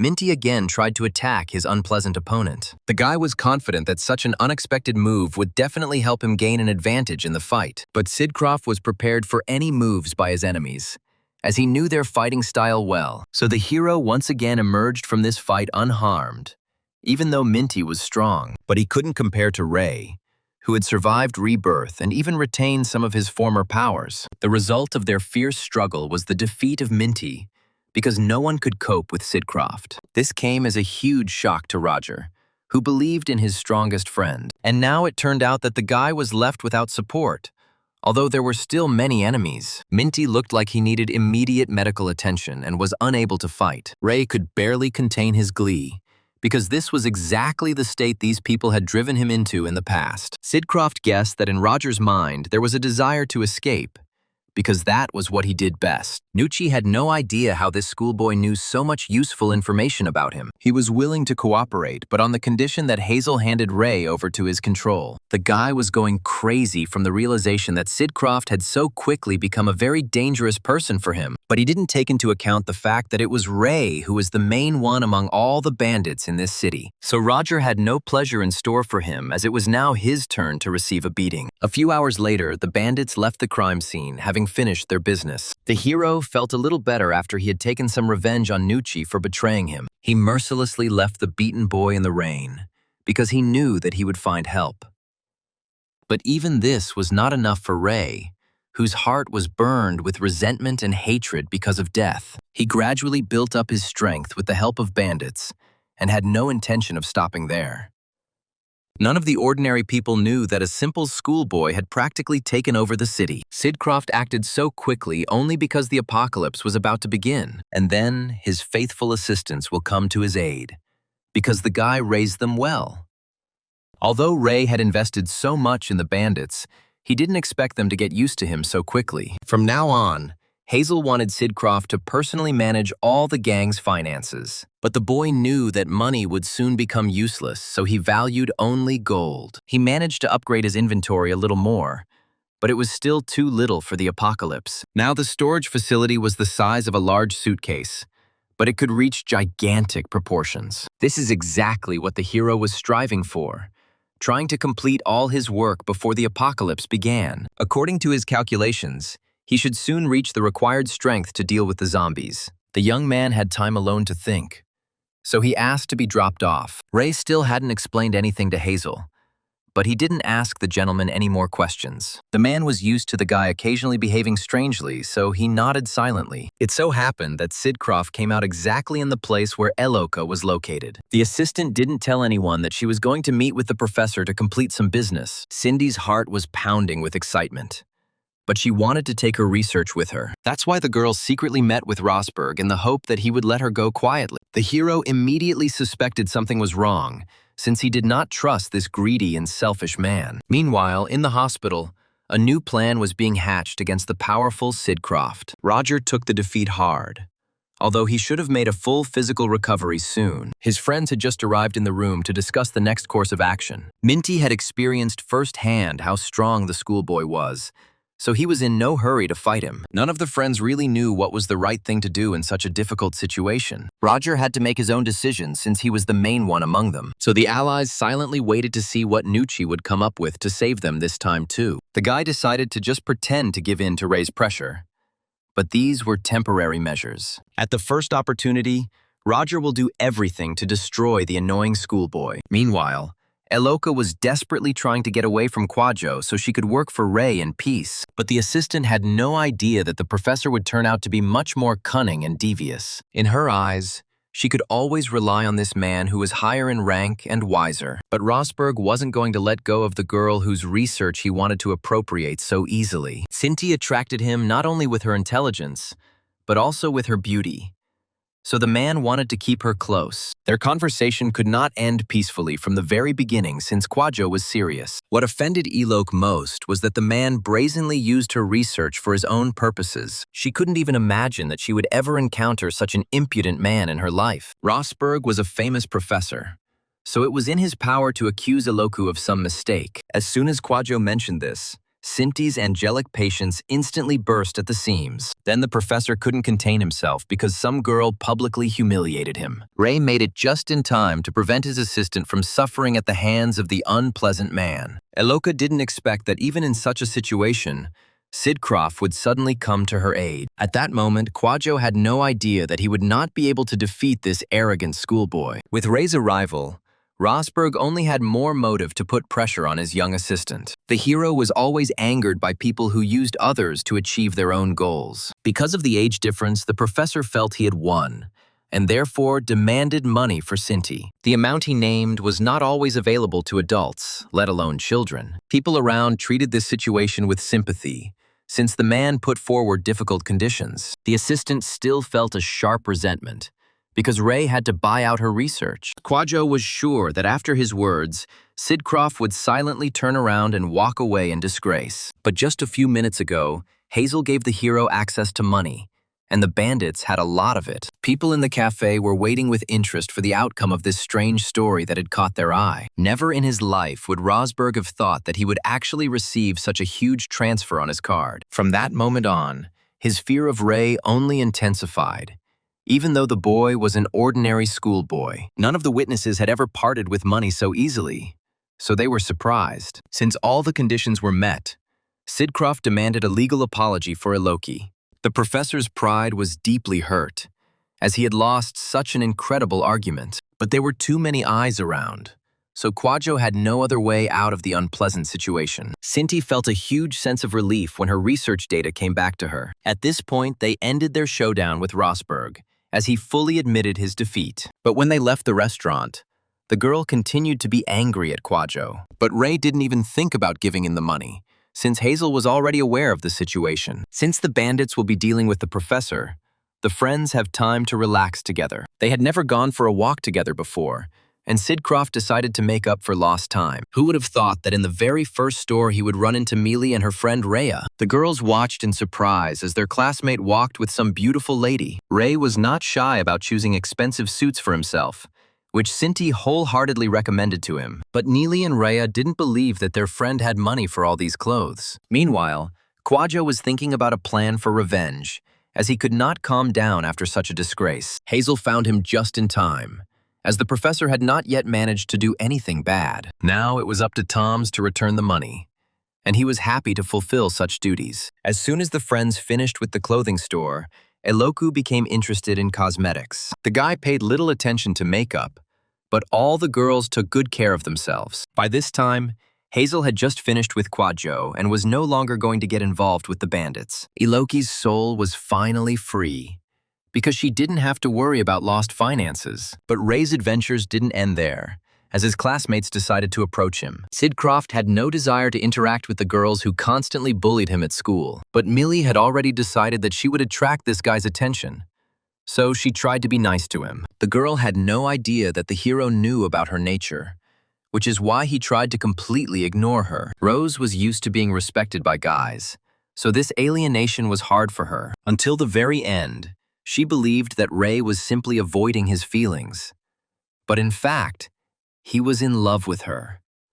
But the hero was telling the truth from the very beginning, because he didn't want to get close to the impudent model. For the first time in her life, Mealy was faced with the fact that some guy dared to reject her beauty. This was a huge blow for the girl, because she always charmed everyone around her. She tried to take out her anger on Aloka, who was not to blame for anything, as revenge. Mealy was sure that it was Cinti who paid for all the purchases, which is why Ray stayed with her. An ordinary school child would never have earned such sums of money and could spend them so calmly. As a result of Mealy's indignation, she attracted the attention of the employee who was supposed to calm the conflict. But Rose didn't plan on keeping quiet until Ray and his girlfriend left the store. From the outside, it really did seem that Sid Croft didn't have the money for such expensive cosmetics. So the best solution for the guy would be not to argue with the woman and leave the store. The employee was already saying goodbye to the customers, from whom she did not expect any large purchases. So she didn't expect Ray to suddenly buy up everything that was available in this store. As soon as Mealy and Raya heard about this, they were so surprised that they couldn't utter a word. The hero wasn't joking when he made this decision, because the bandit money had to be enough. The woman had never dealt with such a large order before, so she was noticeably confused. But she had no right to refuse clients, no matter how strange their requests. Even Aloka thought that such a purchase was unnecessary. But Ray remembered that soon the money would not be needed. As usual, Mealy took everything personally, since it was she who provoked the guy to buy. Only now did Raya realize that Sid Croft had money, so it was more profitable for them to be friends. Meanwhile, the employees were in complete shock, recounting their goods because there was too much of it. They had to hold back some of the cosmetics because they had already been reserved by customers. But the end result was still more like buying an expensive apartment somewhere in the center of the capital. None of Mealy's suitors had such means, although she often found rich men, while Ray calmly paid for everything, as if this amount was a small part of his budget. The guy didn't try to show off in front of the girls. He just tried to please Aloka with at least something. But his cunning classmates once again tried to lure him with their own beauty. As soon as Rose blinked her eyes sweetly and confessed her love, all her mistakes were forgiven. But even this had no effect on the hero, who felt nothing for the girl. Cinti was so happy with this purchase because she couldn't afford something like this before. The assistant would have liked to continue shopping since they had time for it. In her excitement, she didn't immediately notice that Ray's face had changed dramatically as soon as they went outside, all because another portal appeared right in front of the guy, and he wanted to get there alone. Recently, the hero had developed his skills so much that another dimension did not cause him any problems. He was completely prepared for the apocalypse, as evidenced by the numerous zombie corpses. The boy became so immersed in the world of the dead that he constantly forgot to maintain contact with reality. And only Hazel reminded him that they still had a lot of things to do that Ray had started. But the assistants did their jobs so brilliantly that Sid Croft had no need to interfere. He tried to avoid being seen by other people while appearing in reality after the portal. However, some security guards did notice suspicious movement in the restricted areas. Although Toms had many questions about the chief's activities, he did not ask Ray about anything, so the hero had plenty of time to rest after completing a difficult test. But that night, everything didn't go according to plan, as the guy didn't even have time to return home. The number of zombie portals increased greatly as the end of the world was near. While Sid Croft disappeared into another dimension, Aloka continued to work diligently on the drugs, but the girl constantly thought about Ray, about whom for some reason there was no news for a long time. Only just before the apocalypse did the guy appear in the laboratory to gather all the assistants. Although they had not seen each other for a long time, neither Cinti nor Groom dared to ask their mysterious leader about anything. By this point, Hazel had completed all of Ray's assignments, so they were fully prepared. The boy's heart was pounding wildly because he had to tell the truth to his friends. It was not without reason that he asked Toms to gather all the resources in one place, because this would be their base. The time had finally come for Sid Croft to personally appreciate the efforts of the bandit leader, and the results exceeded all expectations. As Hazel worked day and night, he collected everything he needed from the list that Ray had personally compiled to create the base. Toms obediently emptied several magazines, although such orders seemed strange to him. Now it was the hero's turn to explain how exactly he was going to store all these supplies. For the past few weeks, the guy has been practically constantly in portals, constantly upgrading his inventory. So not only the storage, but also his skills have reached a high level, and no one can compare with him. Ray could only hope that his assistants would believe his incredible story. It wasn't by chance that he collected almost all the gold in the world, because only it could expand the inventory at high levels. In his past life, the hero did not have such an opportunity. But now he has radically changed his future. Before his friend's eyes, the gold slowly began to disappear as it was absorbed into Ray's vault. This had already surprised everyone around. But Sidcroft's surprises were still not over. Now he could come out and show everyone his inventory, since the time had come for it. The size of the Sidcroft storage facility was significantly larger than the hangar space in which the supplies were stored. If the guy started with a small bag, now he owns huge basketball courts. It was hard to believe what they saw. So the assistants decided it was some kind of trick, but Ray called for silence as his presentation of evidence continued. The chances that his friends will trust him will be higher if the hero demonstrates how the inventory works. So, right in front of their eyes, he moved some of the things into storage where they wouldn't get damaged. But the truth about the zombie apocalypse was still too hard for ordinary people. Sidcroft understood this.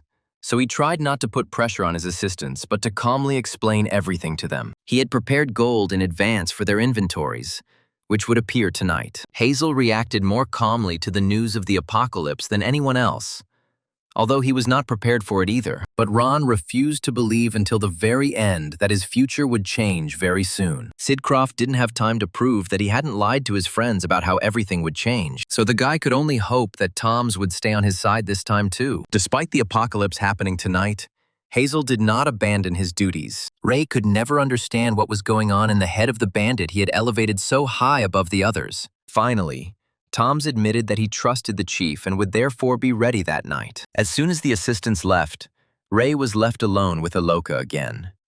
And he did it for a reason. The hero understood that it would be difficult for the girl to survive in such a world.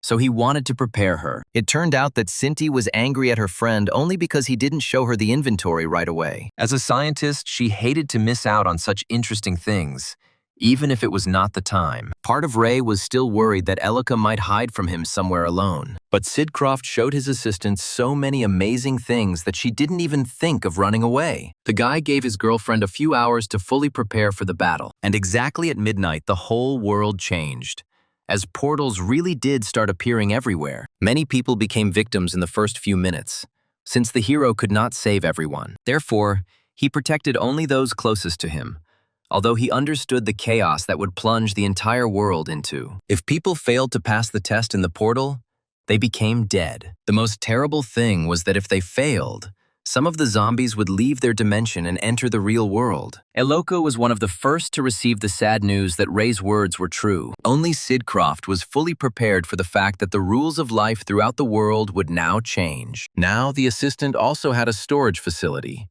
although it was located on the very first level. So Ray immediately helped Cindy increase her inventory to make it easier for the girl to survive the apocalypse. He had so many resources that he could freely spend them on helping his friends. But Sidcroft's work was not over yet, as he still had to hunt for the remaining crystals. So the boys set out boldly, since he was still too strong to die. In this situation, he was only worried about Aloku, who still had a lot to learn. Therefore, to begin with, the hero chose a less complex portal to show the girl its structure. This place was radically different from the real world, as its own laws operated there. Sidcroft tried to be careful, because zombies could appear at any moment. Eloka had never encountered the dead before, so she didn't understand how serious the situation was. Since the entrance to the portals was now free, they soon met another group of people. The new acquaintances had no idea what had happened, since they knew nothing about the apocalypse. So they were wary of Ray and Cinti, whom they were seeing for the first time in their lives. As usual, the hero was unlucky,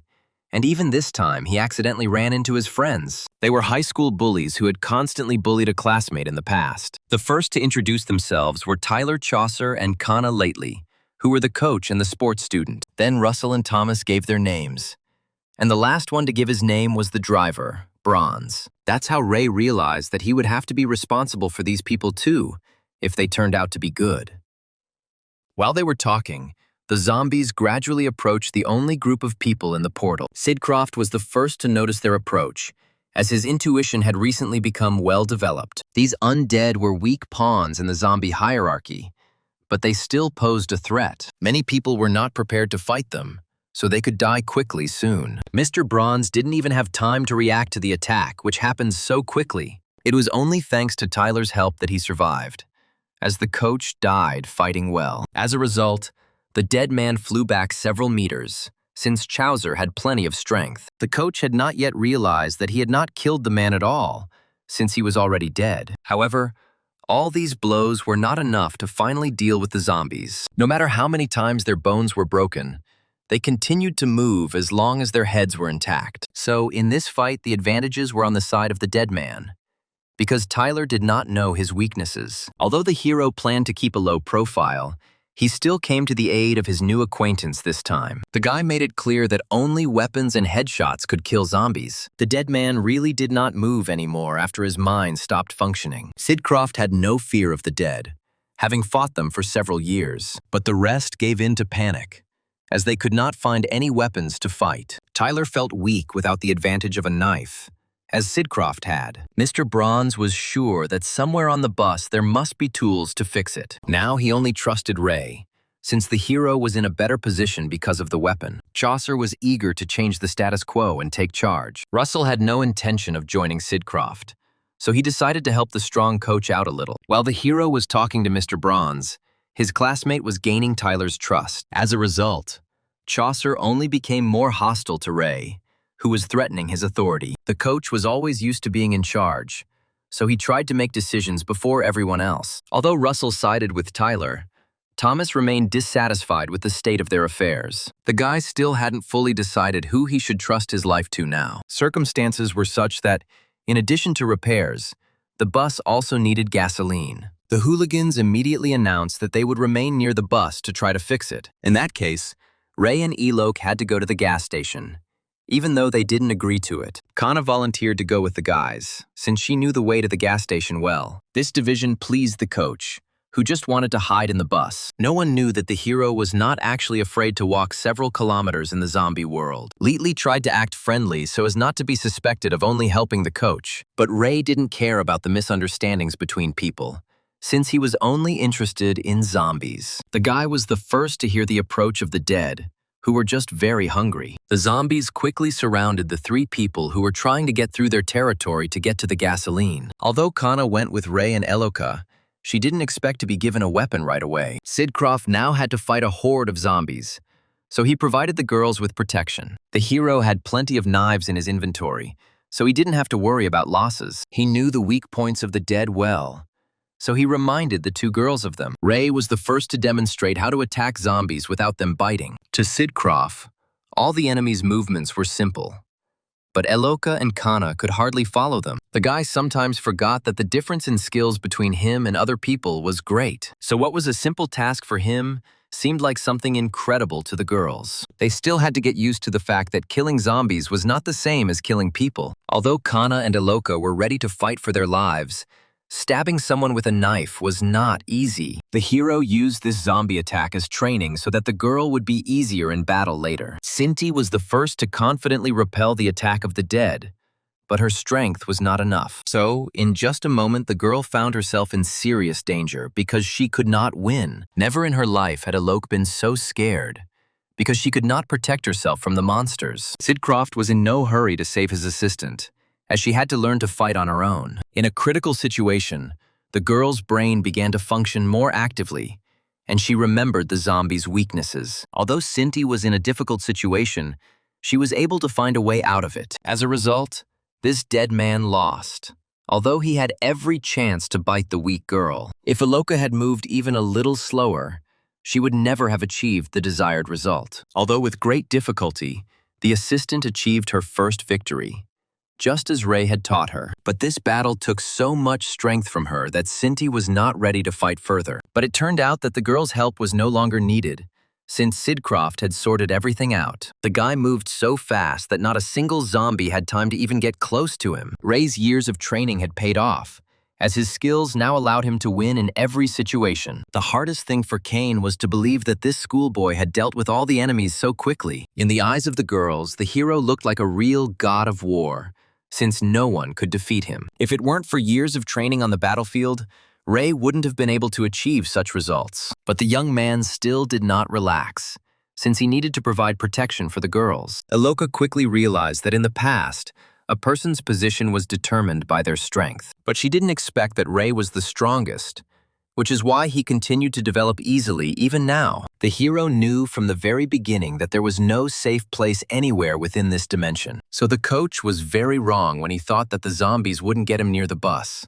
3 boys had to protect Mr. Bronze, as he was the only one who knew how to drive the bus. But the zombies gradually became more numerous, and the boys were unable to repel their attacks. Only now did Russell realize that he had chosen the wrong side in order to stay alive. Thomas had nothing to say to his friend, since it was because of him that they found themselves in this situation. Tyler proved to be a poor leader because he couldn't come up with anything to protect himself. Therefore, Russell had to desperately fight for his life. But the boys' strength was gradually waning. Chaucer himself understood the bad situation they were in, but he did not admit his guilt. As a result, the trainer could not come up with anything better than a human bait that would distract the zombies. Thomas tried his best to save his friend. But what could he do against a strong man? The guy was most afraid that he would go to the dead next, so he had to keep quiet. Russell believed until the very end that Chaucer would not treat him so cruelly, because they were both human. But the coach was only good on the outside. But on the inside, he was ready to sacrifice another person. So the schoolboy's life was soon to be cut short, as he was thrown out of the protective zone. As the trainer suspected, the zombies immediately took the bait because they were hungry. Russell fell into the very center of the dead, whose gazes immediately turned to him. Their entire huge crowd headed towards the poor schoolboy, who could not save himself in any way. Even Bronze didn't dare to object to the coach, although he was sure that the man would not kill him. For Tyler, only his life mattered, so he wasn't sad about throwing Russell out. Meanwhile, Kana still held the knife in her hands, which she could point at more than just zombies. The girl had an assignment from her coach, but now she doubted whether it was worth carrying out. Ray seemed more and more like a good person to her, whose opinion was worth listening to. So lately was increasingly doubtful about whether she should have trusted her sports supervisor. Soon they reached a gas station, where there was also a huge crowd of dead people. The only thing that bothered the hero in this situation was that for some reason a special task had not yet appeared. But for now he followed the agreed-upon plan,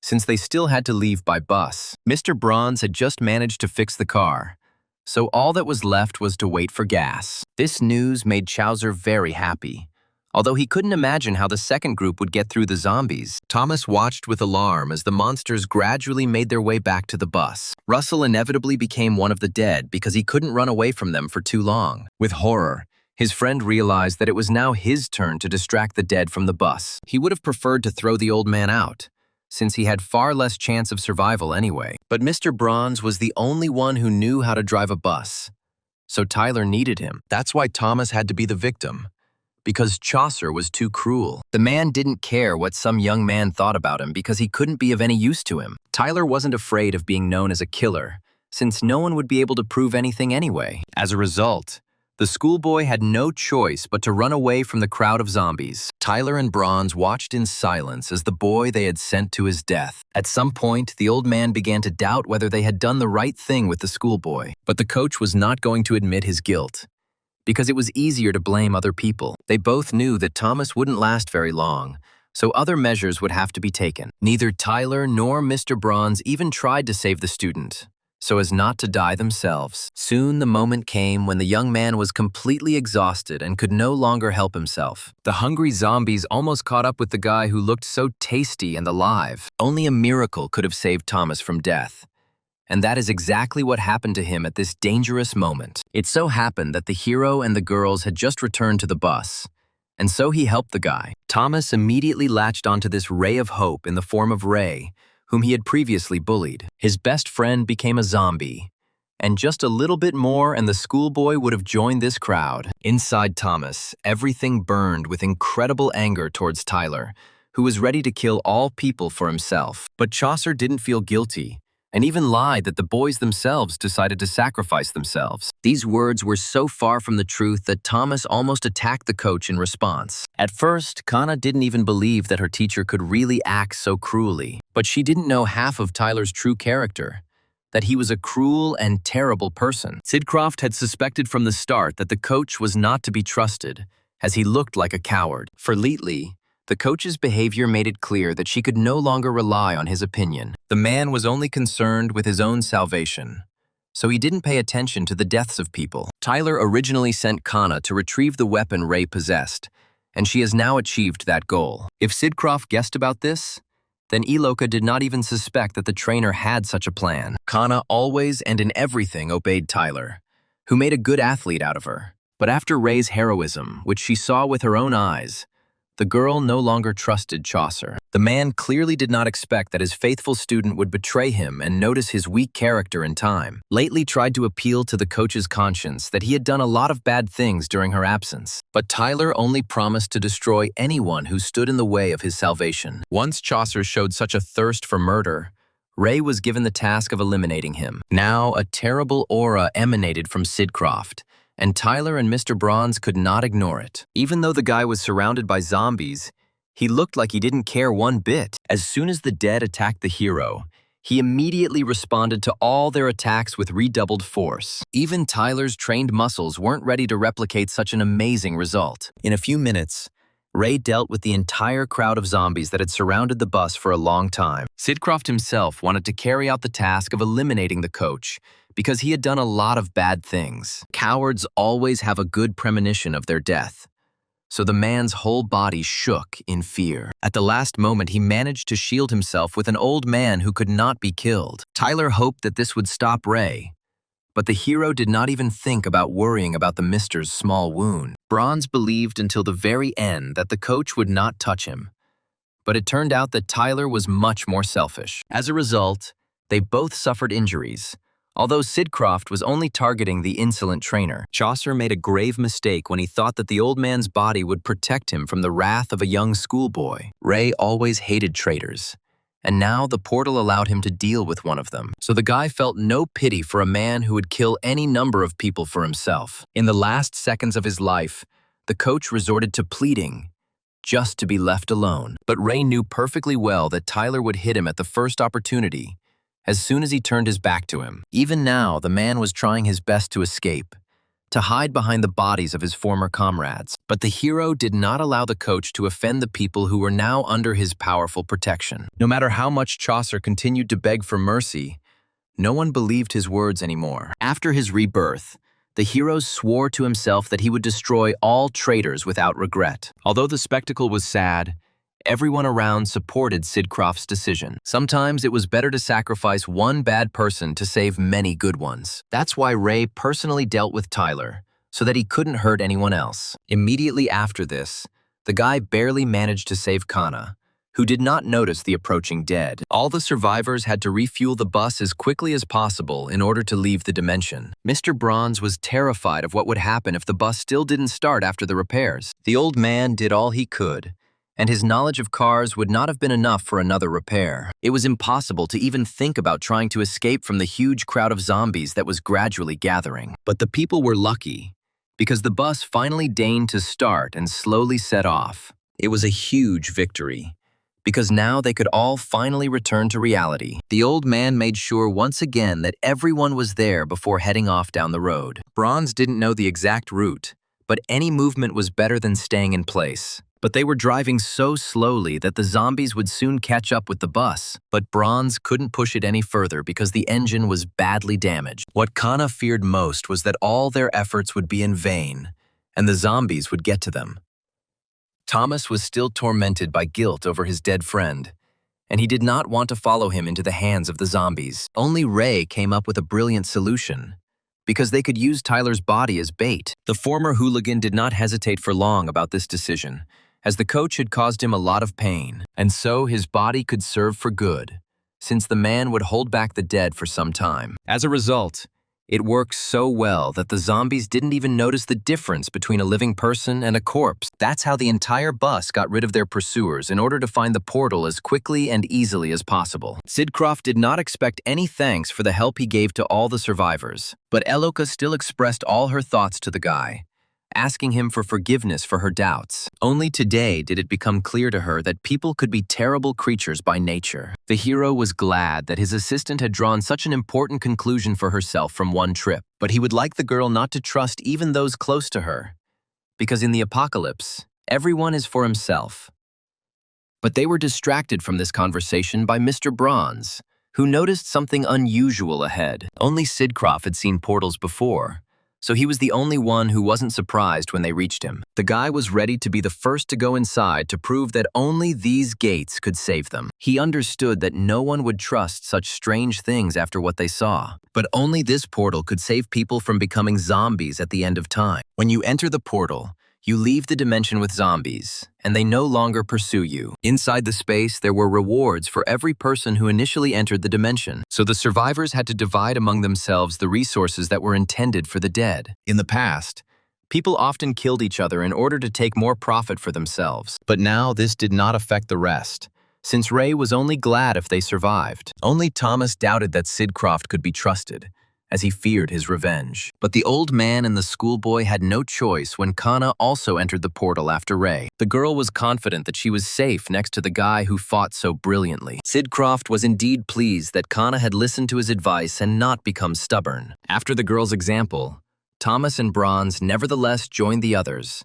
Although they were afraid, the hero briefly explained how to properly use the storage to upgrade it. Only after that did they all return to the real world, where there were not yet so many zombies. After what happened, Kana would like to stick close to Sidcroft, who seemed reliable to her. But the young man didn't have time to answer the girl because his phone suddenly rang. The whole thing was that Millie Rose suddenly decided to contact him, although she had previously ignored Ray. But the young man's primary concern was the restoration of a Loki, so he did not respond. After completing the test, they returned to the lab where Cinti felt better. Sidcroft had already gotten used to the fact that in reality, a few minutes could pass.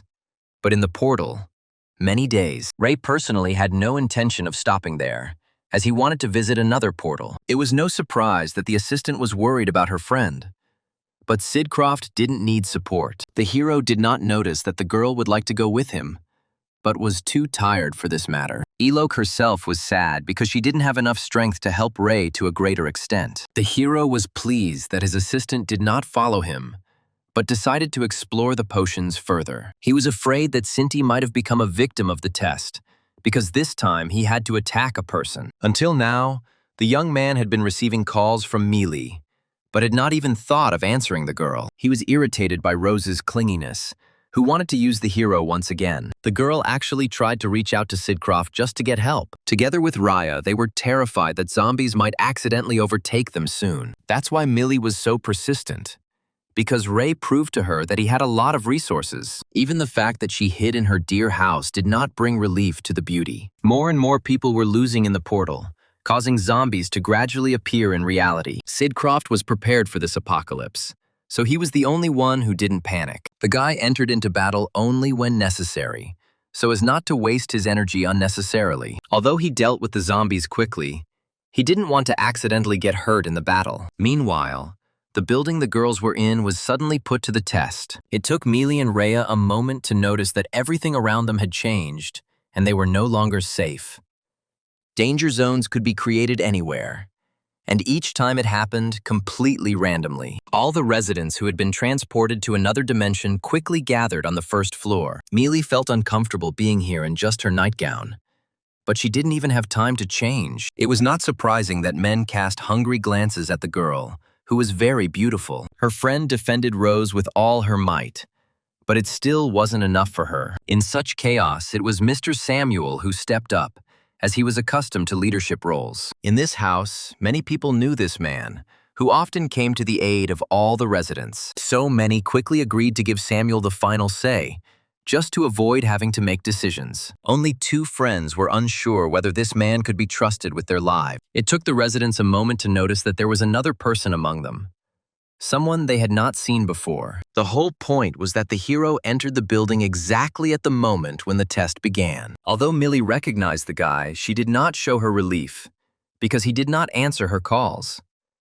Sidcroft acted cunningly, as he lied that he came to meet Rose, although he was simply pursuing the portal. But for the girl, these words were very important, as she wanted to get closer to her classmate. However, Millie would not have attracted men so much if she had immediately thrown herself into their arms. While everyone continued to do nothing, one of the guys remembered that he had to leave, but the young man was unable to take a single step outside the territory, as the cold winds stunned him. No one could understand why such a terrible snowfall suddenly began in the summer. Mr. was the first to realize that they shouldn't go outside because it would mean death. That guy almost passed out from the cold, even though he only looked outside for a few seconds. Ray was dissatisfied with such actions, because the young man had just accidentally started the test. None of the residents were prepared for the fact that they would soon encounter zombies. Sidcroft quickly realized that he couldn't even try to go outside until the test was over. This house became a small fortress, and all actions now had to take place inside it. All tests were divided into two types,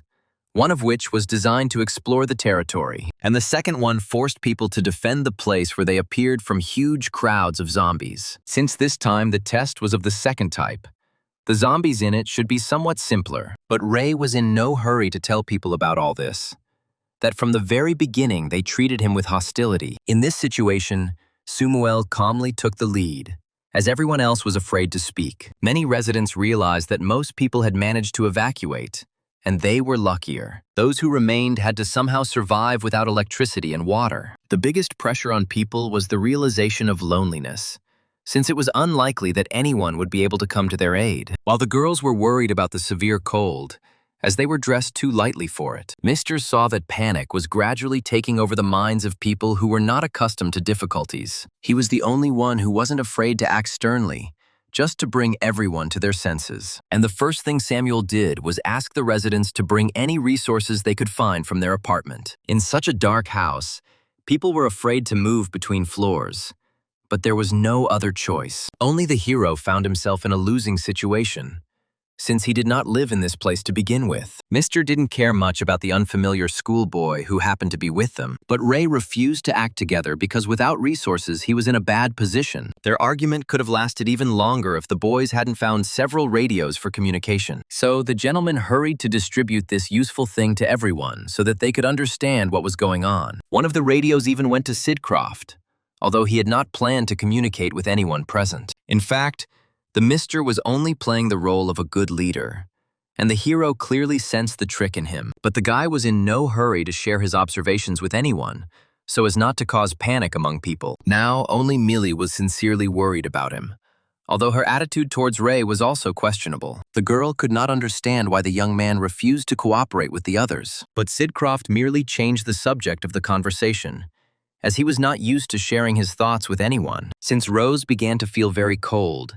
she did not have time for long conversations with her friend. Ray noticed the girl's body trembling, so he hurried to escort her to the room where she could get dressed. So far, they have not encountered any of the dead in the dark corridors of the huge building. But the frozen people barely had enough strength to move around the room. Sidcroft tried to be more polite to Millie and Rhea, considering the situation they were in. Under his watchful eye, the girls soon reached their room, which they were glad about. But the hero was confused by the fact that there had still been no word on the radio about the appearance of even one zombie. While the girls left him alone in the corridor, Sidcroft decided to look around a little. His attention was drawn to the very first apartment that was located next to Millie's place. The girls had no idea that their friend would not stand still while they were coming to their senses. The very first door calmly gave way to the hero, as if it had been waiting for him to finally open it. Sidcroft realized there was a zombie in the room even before it attacked him. Due to the confined space, the hero was unable to dodge in time, but at least he reduced the pain from the blow. In this situation, the only thing he was worried about was whether there was some kind of zombie in Rose's room too. At that moment, the girl looked out at the noise and discovered that her friend was being attacked by a dead man. Fear consumed Millie so much that she was unable to take any action. Only after a few seconds did she realize to close the doors so that the zombie wouldn't notice her. But the horror never left the young girl, who for the first time in her life encountered such horror. Both friends were too physically weak to engage in battle with the zombies, so they could only hope that Ray would be able to survive this terrible fight. The first thing the girls did was contact Samuel, since he was now making all the decisions. The man immediately guessed that Sid Croft had been attacked by one of the monsters shown on the news, but now he was only concerned about resources, and his friends found warm clothes and some food in the apartment. Just for this reason, the gentleman was ready to go upstairs.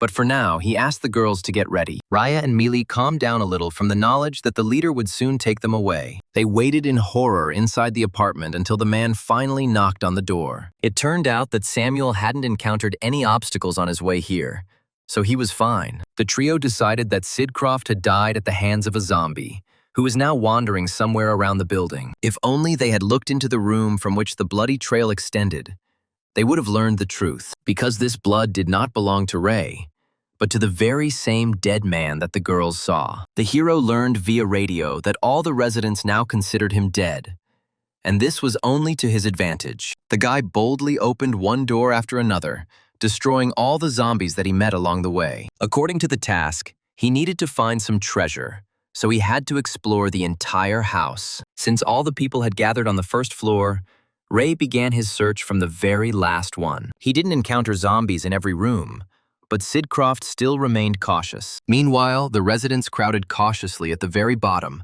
not understanding what was happening. They collected only a small amount of supplies, which would not have lasted for several days. But Samuel still praised each person to raise the morale of the entire team. During this time, the man managed to sort out his inventory, but had not yet come up with a plan of action. So the hero still had a lot of time to explore, because he still didn't find the treasure. The guy moved at a good speed and soon cleared several upper floors. He had to visit the residents' rooms, and in one of them, he immediately smelled blood. But at that moment, residents had no time to search for resources behind closed doors in the same way. They all struggled to contain the fear that permeated them even more than the bitter cold. Those who had lived in the house for a long time believed that Samuel could be relied upon, because he protected his girlfriend. But none of them knew that Ira was already dead, and it was Mr. who did this to her. Ray didn't expect that in the building, besides the zombies, there would be a real killer who would become the leader. He understood that the people below were in great danger, but no one would believe him. At this point, one of the guys suddenly announced that he no longer wanted to be part of the team. Red was used to always acting alone, since he trusted only his own skills. The leader did not like this split, but he kept his angry emotions to himself. The young man was clearly serious, and it was not to Samuel's advantage to try to dissuade him. This example could become contagious, so Mr. tried to think of a way to unite the others. In the real world, things were no better, as zombies continued to break through the portals. Many people did not have the fighting power, so they died and joined the hordes of the dead. And only Captain Stephen Doveby continued to hold his position, although people were dying one after another. But now the hero had no time to think about reality, because there were many problems in this dimension. After what he saw, he made Samuel his enemy, since such people could not be released. But the residents trusted the Mister, in whose eyes he had not yet done anything bad. They nevertheless decided to explore the premises, although they tried not to open new rooms. The leader carefully monitored those who might violate the order, because there could be zombies in the apartments. The residents had never met the dead in person, so they couldn't be scared enough. Only the gentleman understood that, in the event of an attack, they would hardly be able to put up a decent resistance. That's why he tried to protect people from making mistakes, even though they hardly collected resources because of it. But the Mister's authority was so great that the men did not even try to argue with him. In this situation, Samuel was in great demand, as someone was constantly calling him on the radio. So the leader could not keep track of all the people, and he could only hope for their prudence. But the lack of resources pushed the residents to stupid actions, although they tried to hold on. It turned out that some people were going crazy from hunger, because there wasn't enough food for everyone. Millie always tried to watch her figure, so she couldn't allow herself to go hungry. But the other girls opposed Rose, as everyone was now eating too little. The boys tried not to get involved in this conflict, which is why they called Samuel for help. But in the end, everything was resolved without his intervention, as Mealy received another portion of food. The girl attracted many with her beauty, so one of the guys shared his part with her. But this time, Rose was disgusted by the fact that even now men were attracting her attention. Time flew by too quickly, So soon the mister called all the patrollers to dinner. At that moment, the hero also took a rest, continuing to listen to the residents' conversations on the radio. He immediately noticed that there was a lack of trust in their group, which could soon lead to tragic consequences. And chaos began even earlier than the hero could have imagined, because people made a mistake. One of the men nevertheless opened the empty room, from which a dead man immediately jumped out at him. It was one of the weakest zombies, but even its appearance caused panic among people. Millie was sure that this dead man was different from the one she had seen before. From the men's screams, it became clear that they had finally opened the closed door, from which the zombie appeared. The speed of the dead was on par with that of humans, so this one quickly approached the nearest victim. It would have been better if the red-haired guy had actually acted alone, because then he wouldn't have fallen into this trap. In just a few seconds, the monster dealt with the man it had managed to catch. At the sight of this picture, Rose was overcome with such intense panic that the girl stopped thinking normally. Her life was so dear to her that she was the first to run down the corridor somewhere away. If Rhea hadn't caught her friend, she could have gotten lost among the huge building. Samuel still insisted that they all had to stick together until the last moment. None of the guys were ready for a fight, but they couldn't just look at the zombies. So Mr. shouted to the people who couldn't fight properly because of fear. As a result, the boys armed themselves with at least some kind of weapon, even if it was too weak. Everything could have ended well if not for one oversight made by the stupid residents. When a person is bitten by a zombie, after a few minutes, he too turns into one of the dead. No one was mentally prepared for such a terrible turn of events. Although people had heard about these horrors, but now they had to fight against two zombies at once, when they couldn't cope with even one. The boys didn't just stand there waiting to die, because it was better to do something. But the smoke screen from the fire extinguishers still wouldn't have held back the zombies for long. So Samuel boldly rushed into battle, showing by his example how to behave correctly. The man put almost all his strength into this blow, hoping that his attack would work. The residents watched his actions with delight, hoping that the mister would cope with one of the zombies. But the reality turned out to be much more terrible, since Samuel did not know the weak points of the dead. Never before had a man been so close to death, because he had nothing else to attack with. If it weren't for the timely help of one of the guys, the entire group would have lost their leader. But the zombie seemed not to react to any blow, as if he felt nothing but wild hunger. This behavior of the dead only frightened the people even more, who were not accustomed to fighting with these opponents. As soon as the young man became distracted, the second zombie boldly attacked him, as it was still not full. But this time, Samuel changed his approach to the fight.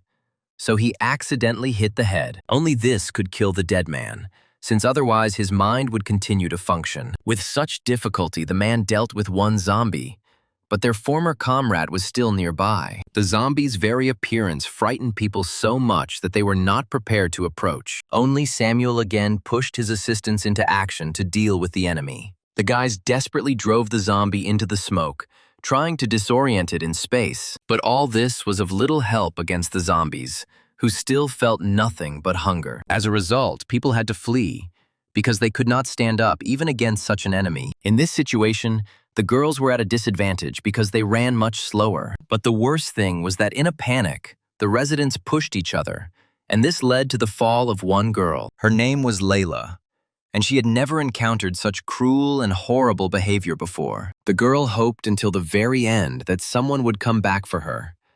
But this never happened. The dead felt no pity for anyone, because they saw in every person only prey. And now Layla has become a victim of the zombie, and even a desperate cry for help could not help her. She saw that Samuel was very close, but for some reason the man was in no hurry to help. Although Mr. always tried to be a leader, now he was very afraid for his life. So the man had no desire to save the girl who distracted the zombie. The betrayal stunned poor Layla so much that she no longer tried to scream. A little more and the zombie will reach the girl's neck. But no one will help her in such a terrible situation. Through the smoke from the fire extinguishers, she periodically saw Samuel's silhouette, which remained motionless. The man feared for his life more than anything else, so he ultimately chose inaction. This was the beginning of the end.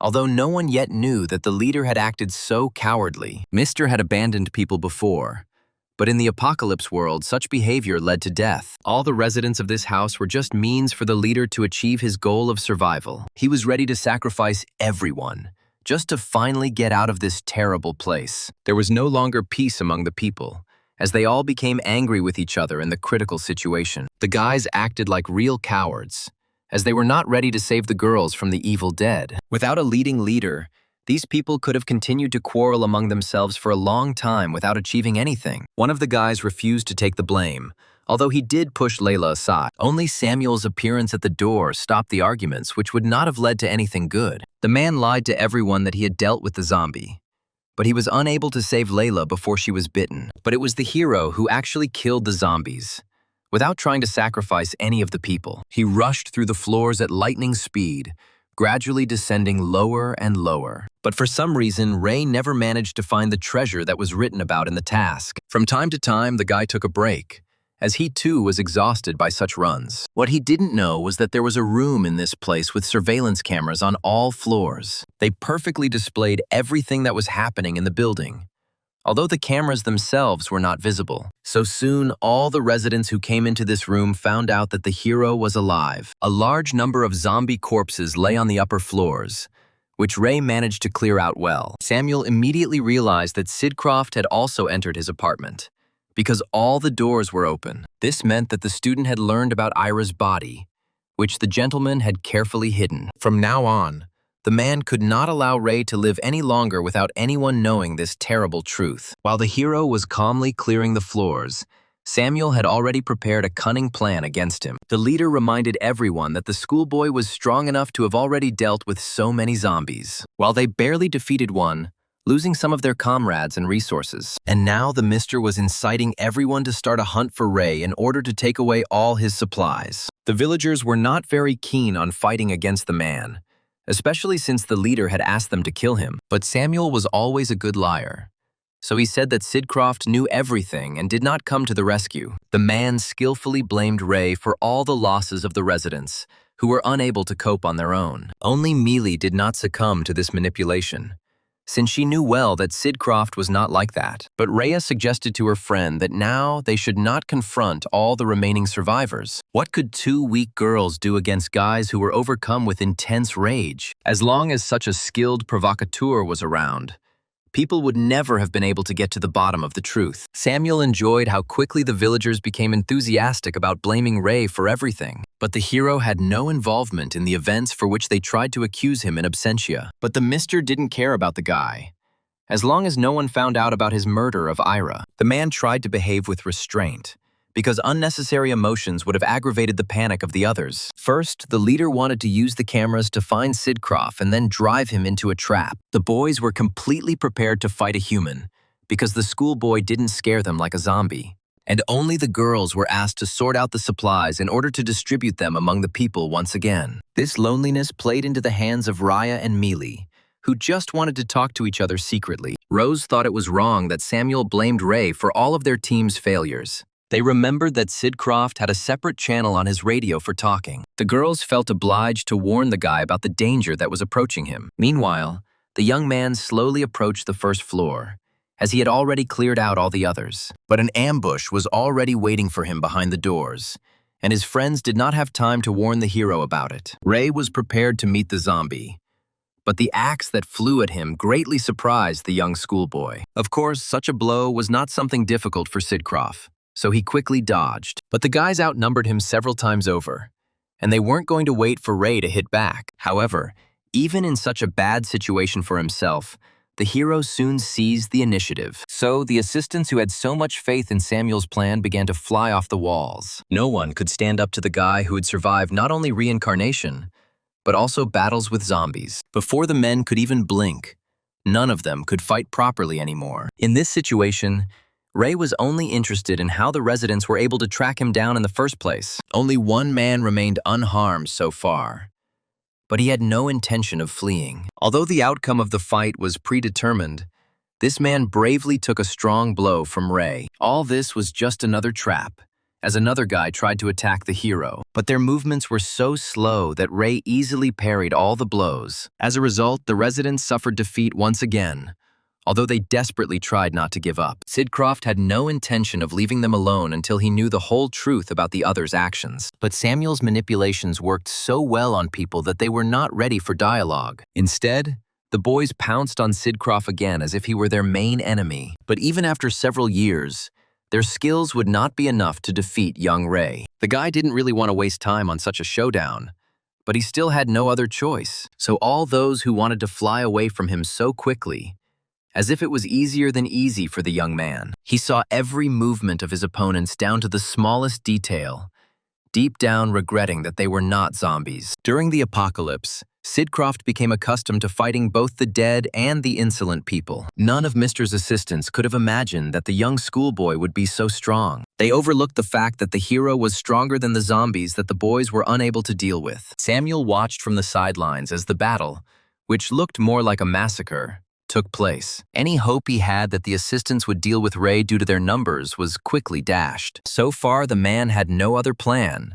But Sidcroft had certainly managed to get the information he needed. At the first opportunity, the girls retired to discuss their next plan of action. They could no longer simply wait for Samuel to finally destroy their friend. Mealy desperately tried to contact Ray using the radio, but the guy might not answer. Both girls were ready to pray to God if only Sidcroft would pay attention to their call. And as a result, the hero responded, so that his girlfriends could share the latest news with him. But they didn't take into account the fact that Mr. would definitely be watching everything that was happening around him. So although Mealy and Rhea learned the truth about him, their lives were now in even greater danger. The hero was right to try to warn the girls, because he didn't want them to die at the hands of Samuel. But the situation eventually turned out in such a way that the Mr. found out about their secret conspiracy against him. And now Ray had to choose whether he would save his friends at the cost of his own life. Mealy and Rhea didn't expect that everything would turn out so terribly for them. The hero didn't abandon the girls, because he already had a plan that required zombies. But the leader was confident that victory would now remain his.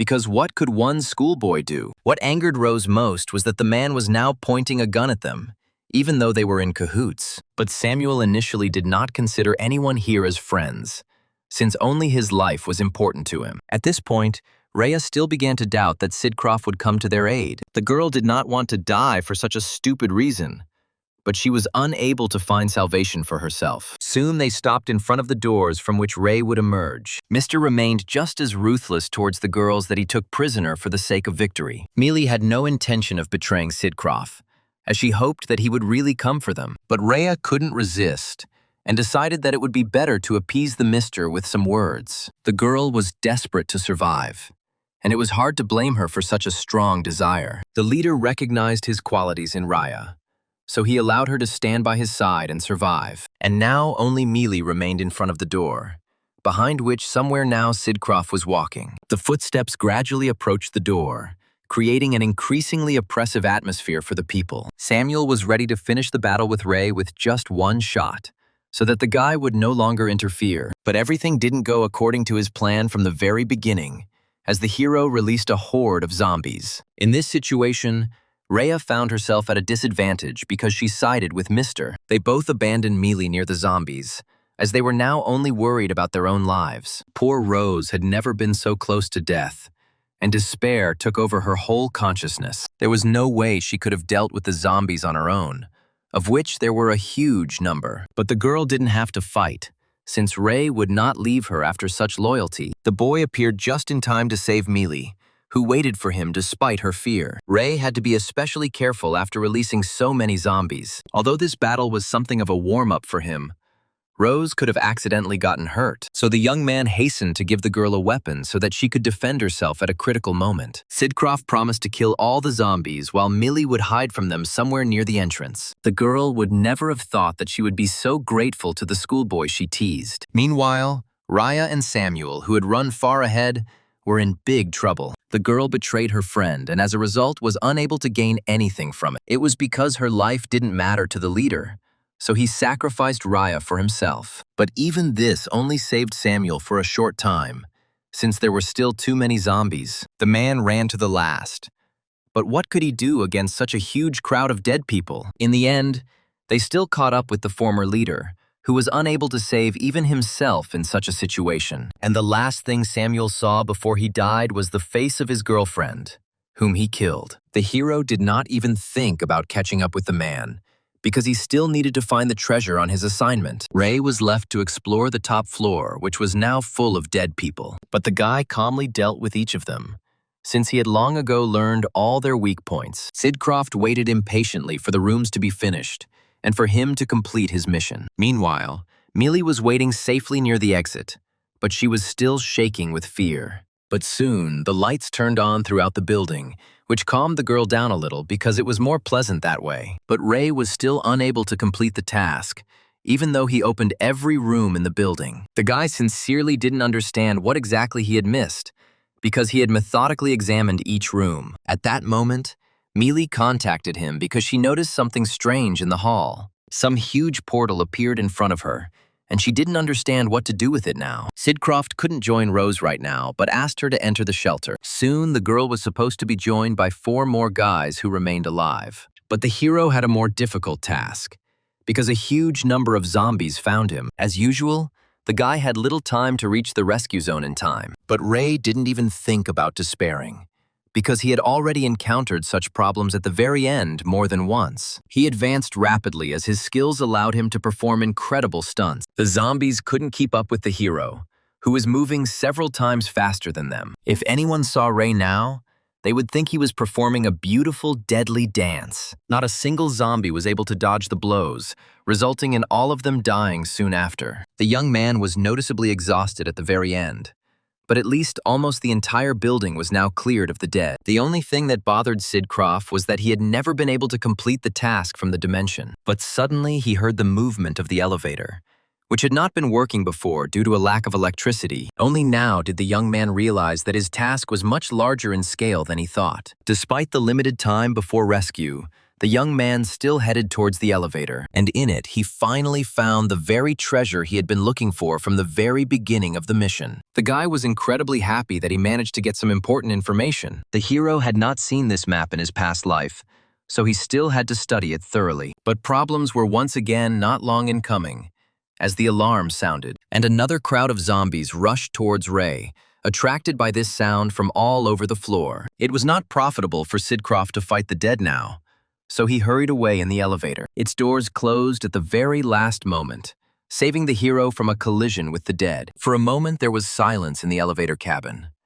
But this peace did not last long, because the very next moment the zombies again tried to get to the young man. They weren't afraid to fall towards him through the elevator shaft, because they didn't feel any pain anyway. Ray knew he had no time to fight the hungry dead. The elevator soon slowed down due to the overload, as the emergency system for such cases was activated. And this fall ended in zombie blood, because Sidcroft was not going to give up so easily. He was already consoled by the fact that the remaining survivors were already in the safety zone. The beautiful Mealy waited for Ray until the very end, although time was gradually running out. Only now did the boys realize what fools they had been to have listened to Samuel all this time. But Rose didn't care about the residents' repentance, because for some reason, Sidcroft still didn't show up. And at the very last moment, the hero still managed to get into the portal, although he was close to death. Immediately after this, the whole company returned to the real world, where it was a little safer. The boys could hardly believe that all their torment in that dimension had really ended, and only Mealy still trusted only Sidcroft,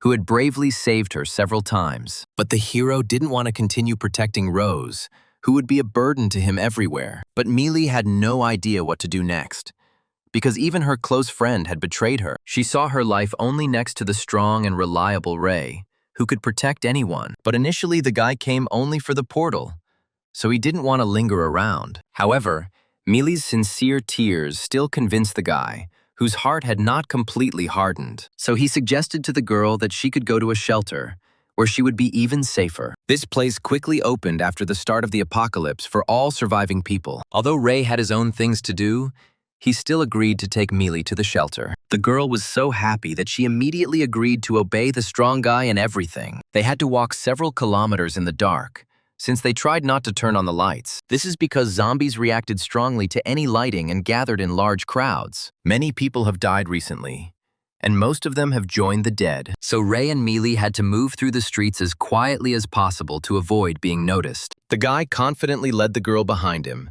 as he remembered where the shelter was located. To this day, Rose still couldn't understand why Sidcroft didn't fight those dead people. She thought the guy was strong enough to deal with all the zombies. But the hero knew well how quickly people attracted the dead with their voices. As soon as Rose opened her mouth, several dozen zombies instantly appeared around them. But the girl didn't realize that it would be better for her to remain silent if she wanted to stay alive. Until the guy covered Mealy's mouth, she continued to attract the zombies' attention. Rose only got in the way of the hero, but every time he continued to save her. Once the girl fell silent, Ray was able to focus on the quick battle with the dead. He tried to move as quietly as possible. Otherwise, the zombies would have become even more numerous in a short time. The sounds of their own kind did not attract the dead, but the noise from people immediately became noticeable. Mealy had no idea that Sidcroft could fight corpses so quickly and well. She suspected that the guy was strong, but only now did she see it with her own eyes. Ray looked like killing zombies was something easy for him, even though he had been weak before. Rose couldn't understand how the guy could change so much in such a short time. Personally, the girl was still not prepared for the apocalypse, although it had already arrived throughout the world. Soon, they were once again convinced that even in reality it was no longer safe. A large number of covered corpses lay on the ground as a rescue team passed through. It was to her that the hero took his acquaintance, since he did not want to accept Mealy into his team. At that moment, they noticed how some girl suddenly decided to kill herself to avoid becoming a zombie. She fell bravely from a great height, since only death could save her. Seeing this, Ray immediately ran away with Mealy, since this noise would attract zombies. As sad as it was, in this situation, Sidcroft could do nothing to help the stranger, so he had to do everything to ensure that her sudden death did not lead to others. During the apocalypse, the hero became accustomed to being constantly surrounded by the dead, but this time he still heard the living, since the rescue team was nearby. But they had huge problems, as the zombies were growing in number every minute. The men were forced to gradually retreat as they ran out of ammunition at a breakneck pace, but they bravely held the line with all their might to protect the surviving civilians. Only one person decided that his life was more important than the lives of everyone else. He was willing to use several people as bait to save himself, but the military did not support such proposals, since their task was to save everyone. So the children of rich parents had to silently hope that the soldiers would break through. Ray was about to pass by until he noticed one important person among the military. It was the captain of the team of soldiers who had often saved Sidcroft from death in the past. Stephen Doveby personally stood at the forefront to fight the huge crowds of zombies. Despite the danger, the hero could not abandon this man, so he took Mealy with him. The more the soldiers fired, the more zombies were attracted by the loud noise. If this continued, Stephen would soon have to retreat. But the hero appeared just in time to show the commander how to act correctly. The guy boldly switched to hand-to-hand combat, because only this strategy would lead to victory. Sidcroft was not afraid of zombie bites because he moved faster than any of the undead. At first, Doveby tried to call on the schoolboy to retreat, since fighting was too dangerous. But Ray came to prove that hand-to-hand combat was the most effective. The guy knew all the zombies' weak spots well, so he saw no point in running away from the battle. He crushed the dead so quickly that the military could hardly keep track of Ray's actions. In a few minutes, the hero reduced the number of zombies nearby, but he was in no hurry to stop there. Now he was driven not by a desire for revenge, but by the opportunity to thank Stephen for saving him. That is why the hero did not even think of retreating, although his life was in serious danger. Quite quickly, Doveby realized that the students' actions were indeed producing results. So soon, the captain ordered all the military to put their noisy weapons aside. Although the fighters were afraid of this, Stephen always suppressed any objections to his orders. Only thanks to such cooperation did the soldiers soon defeat all the zombies in the area. Doveby was filled with incredible respect for the guy who helped them deal with the crowd of dead people. The man realized how wrong he was when he tried to rely on weapons in battle. As a token of gratitude, Ray asked the captain to take Mealy with them to the shelter, but Doveby would have wanted to ensure Sidcroft's safety as well, because the boy deserved to live. However, the hero's plans did not include visiting the shelter, as he still had a lot of things to do. So he helped with preparing the vehicles, But he himself did not want to go with the military. Rose worried until the very end about whether she should have stayed with the strong Ray. The only thing that stopped the girl was that she would be a burden for the guy, who acted alone. Before Mealy had time to get into the car, one of the impudent guys said some nasty things to her. The rich man's behavior angered the hero so much that he taught him several important lessons. Since the guy was very worried about his face, he no longer dared to speak in front of anyone. At this point, the hero's first meeting with Stephen ended, as it was time for the military to leave. Although Dovby was a little worried about the schoolboy, he believed that the boy could cope on his own. As soon as the soldiers left, the hero began to study the very map that he found on the mission. Previously, he himself remembered the location of the portals, but he had no idea what was in the gray zone. So the first thing he did was go to Elok, but he didn't dare wake her from her deep sleep. The hero needed time to think, so he gave the girl the opportunity to rest. At that moment, Ray had no idea that he had radically changed Captain Stephen's future. The man would like to continue saving people, but his superiors suddenly gave him another assignment. Even now, money was important to some people, so the leader caved in to the big shots. They turned out to be Roger's group, who were not going to die so quickly during the apocalypse. Dovby tried to refuse this assignment until the very end, because he wanted to help the survivors. But Nucci was one of those who financed the shelter, so the captain had no other choice. The leader promised to find more soldiers for rescue missions while Stephen was with Roger. This is how the blonde found himself a good protector, since his influence was enormous. By morning, Sidcroft had cleared out the entire laboratory, moving the equipment into his huge inventory. Only this finally woke up Sinti, who was very tired after all the adventures. The guy made sure that his assistant gained strength before setting off on the journey with him. At breakfast, he had just told Elok about his plan, and she was not against helping the leader. So soon the two of them set off to the first place on the map to explore it. Zombies, as usual, appeared unexpectedly, trying to bite off at least a piece from people. Until now, Eloka was so scared every time that panic completely overwhelmed her. But gradually, the girl became better at resisting the dead who were always nearby. Ray watched Cynthia's actions closely, while trying to teach her hand-to-hand combat. Sidcroft was afraid of losing such a smart employee, because Eloka had not participated in battles in the past. For now, they had nothing to fear, as all the nearby streets were free of zombies. But Ray knew that this lull was temporary, so he asked Sinti not to relax along the way, and soon another portal was ready to open right in the place where the friends were. As a result, they both ended up in another dimension, but they were scattered in different directions. This place was no different from other dangerous zones where the hero constantly received tasks, and now he had to unite with the survivors in order to find a way out of here. But just a moment later, the mission showed that one of the people had died so quickly. This greatly worried the hero, who hoped that he would soon be able to find an assistant. In the meantime, he had to move at random through a huge building inhabited by zombies. Sidcroft had no clue where he should go first. The buildings around stretched for many kilometers, and Sinti could be anywhere. While the young man was lost in his thoughts, he suddenly heard a plaintive squeak asking for help. Since this time he needed to unite with people, Ray boldly went forward. But something went wrong right from the start, as the hero was in for an unpleasant surprise. Although the voice sounded human, it was actually coming from one of the zombies. Ray didn't expect zombies to evolve so much that they could set traps. Moreover, this dead man moved so fast that he could easily kill a person. If Sidcroft had not possessed incredible skills, he would certainly have met his end. But the guy quickly deceived the dead man, although he was distinguished by his cunning and treachery in battle. Now the young man was even more worried about Eloku, who might come to the aid of such a zombie. Meanwhile, another person fell into the trap, as the dead were merciless to everyone. But Ray managed to come to the aid of the unknown girl in time to successfully complete the mission. The guy was glad that this time he had to save other people, not kill them. Things were no better for Cindy, who found herself in the very center of an abandoned hospital. The girl tried her best to follow Ray's lessons in order to hold out until he arrived. Eventually,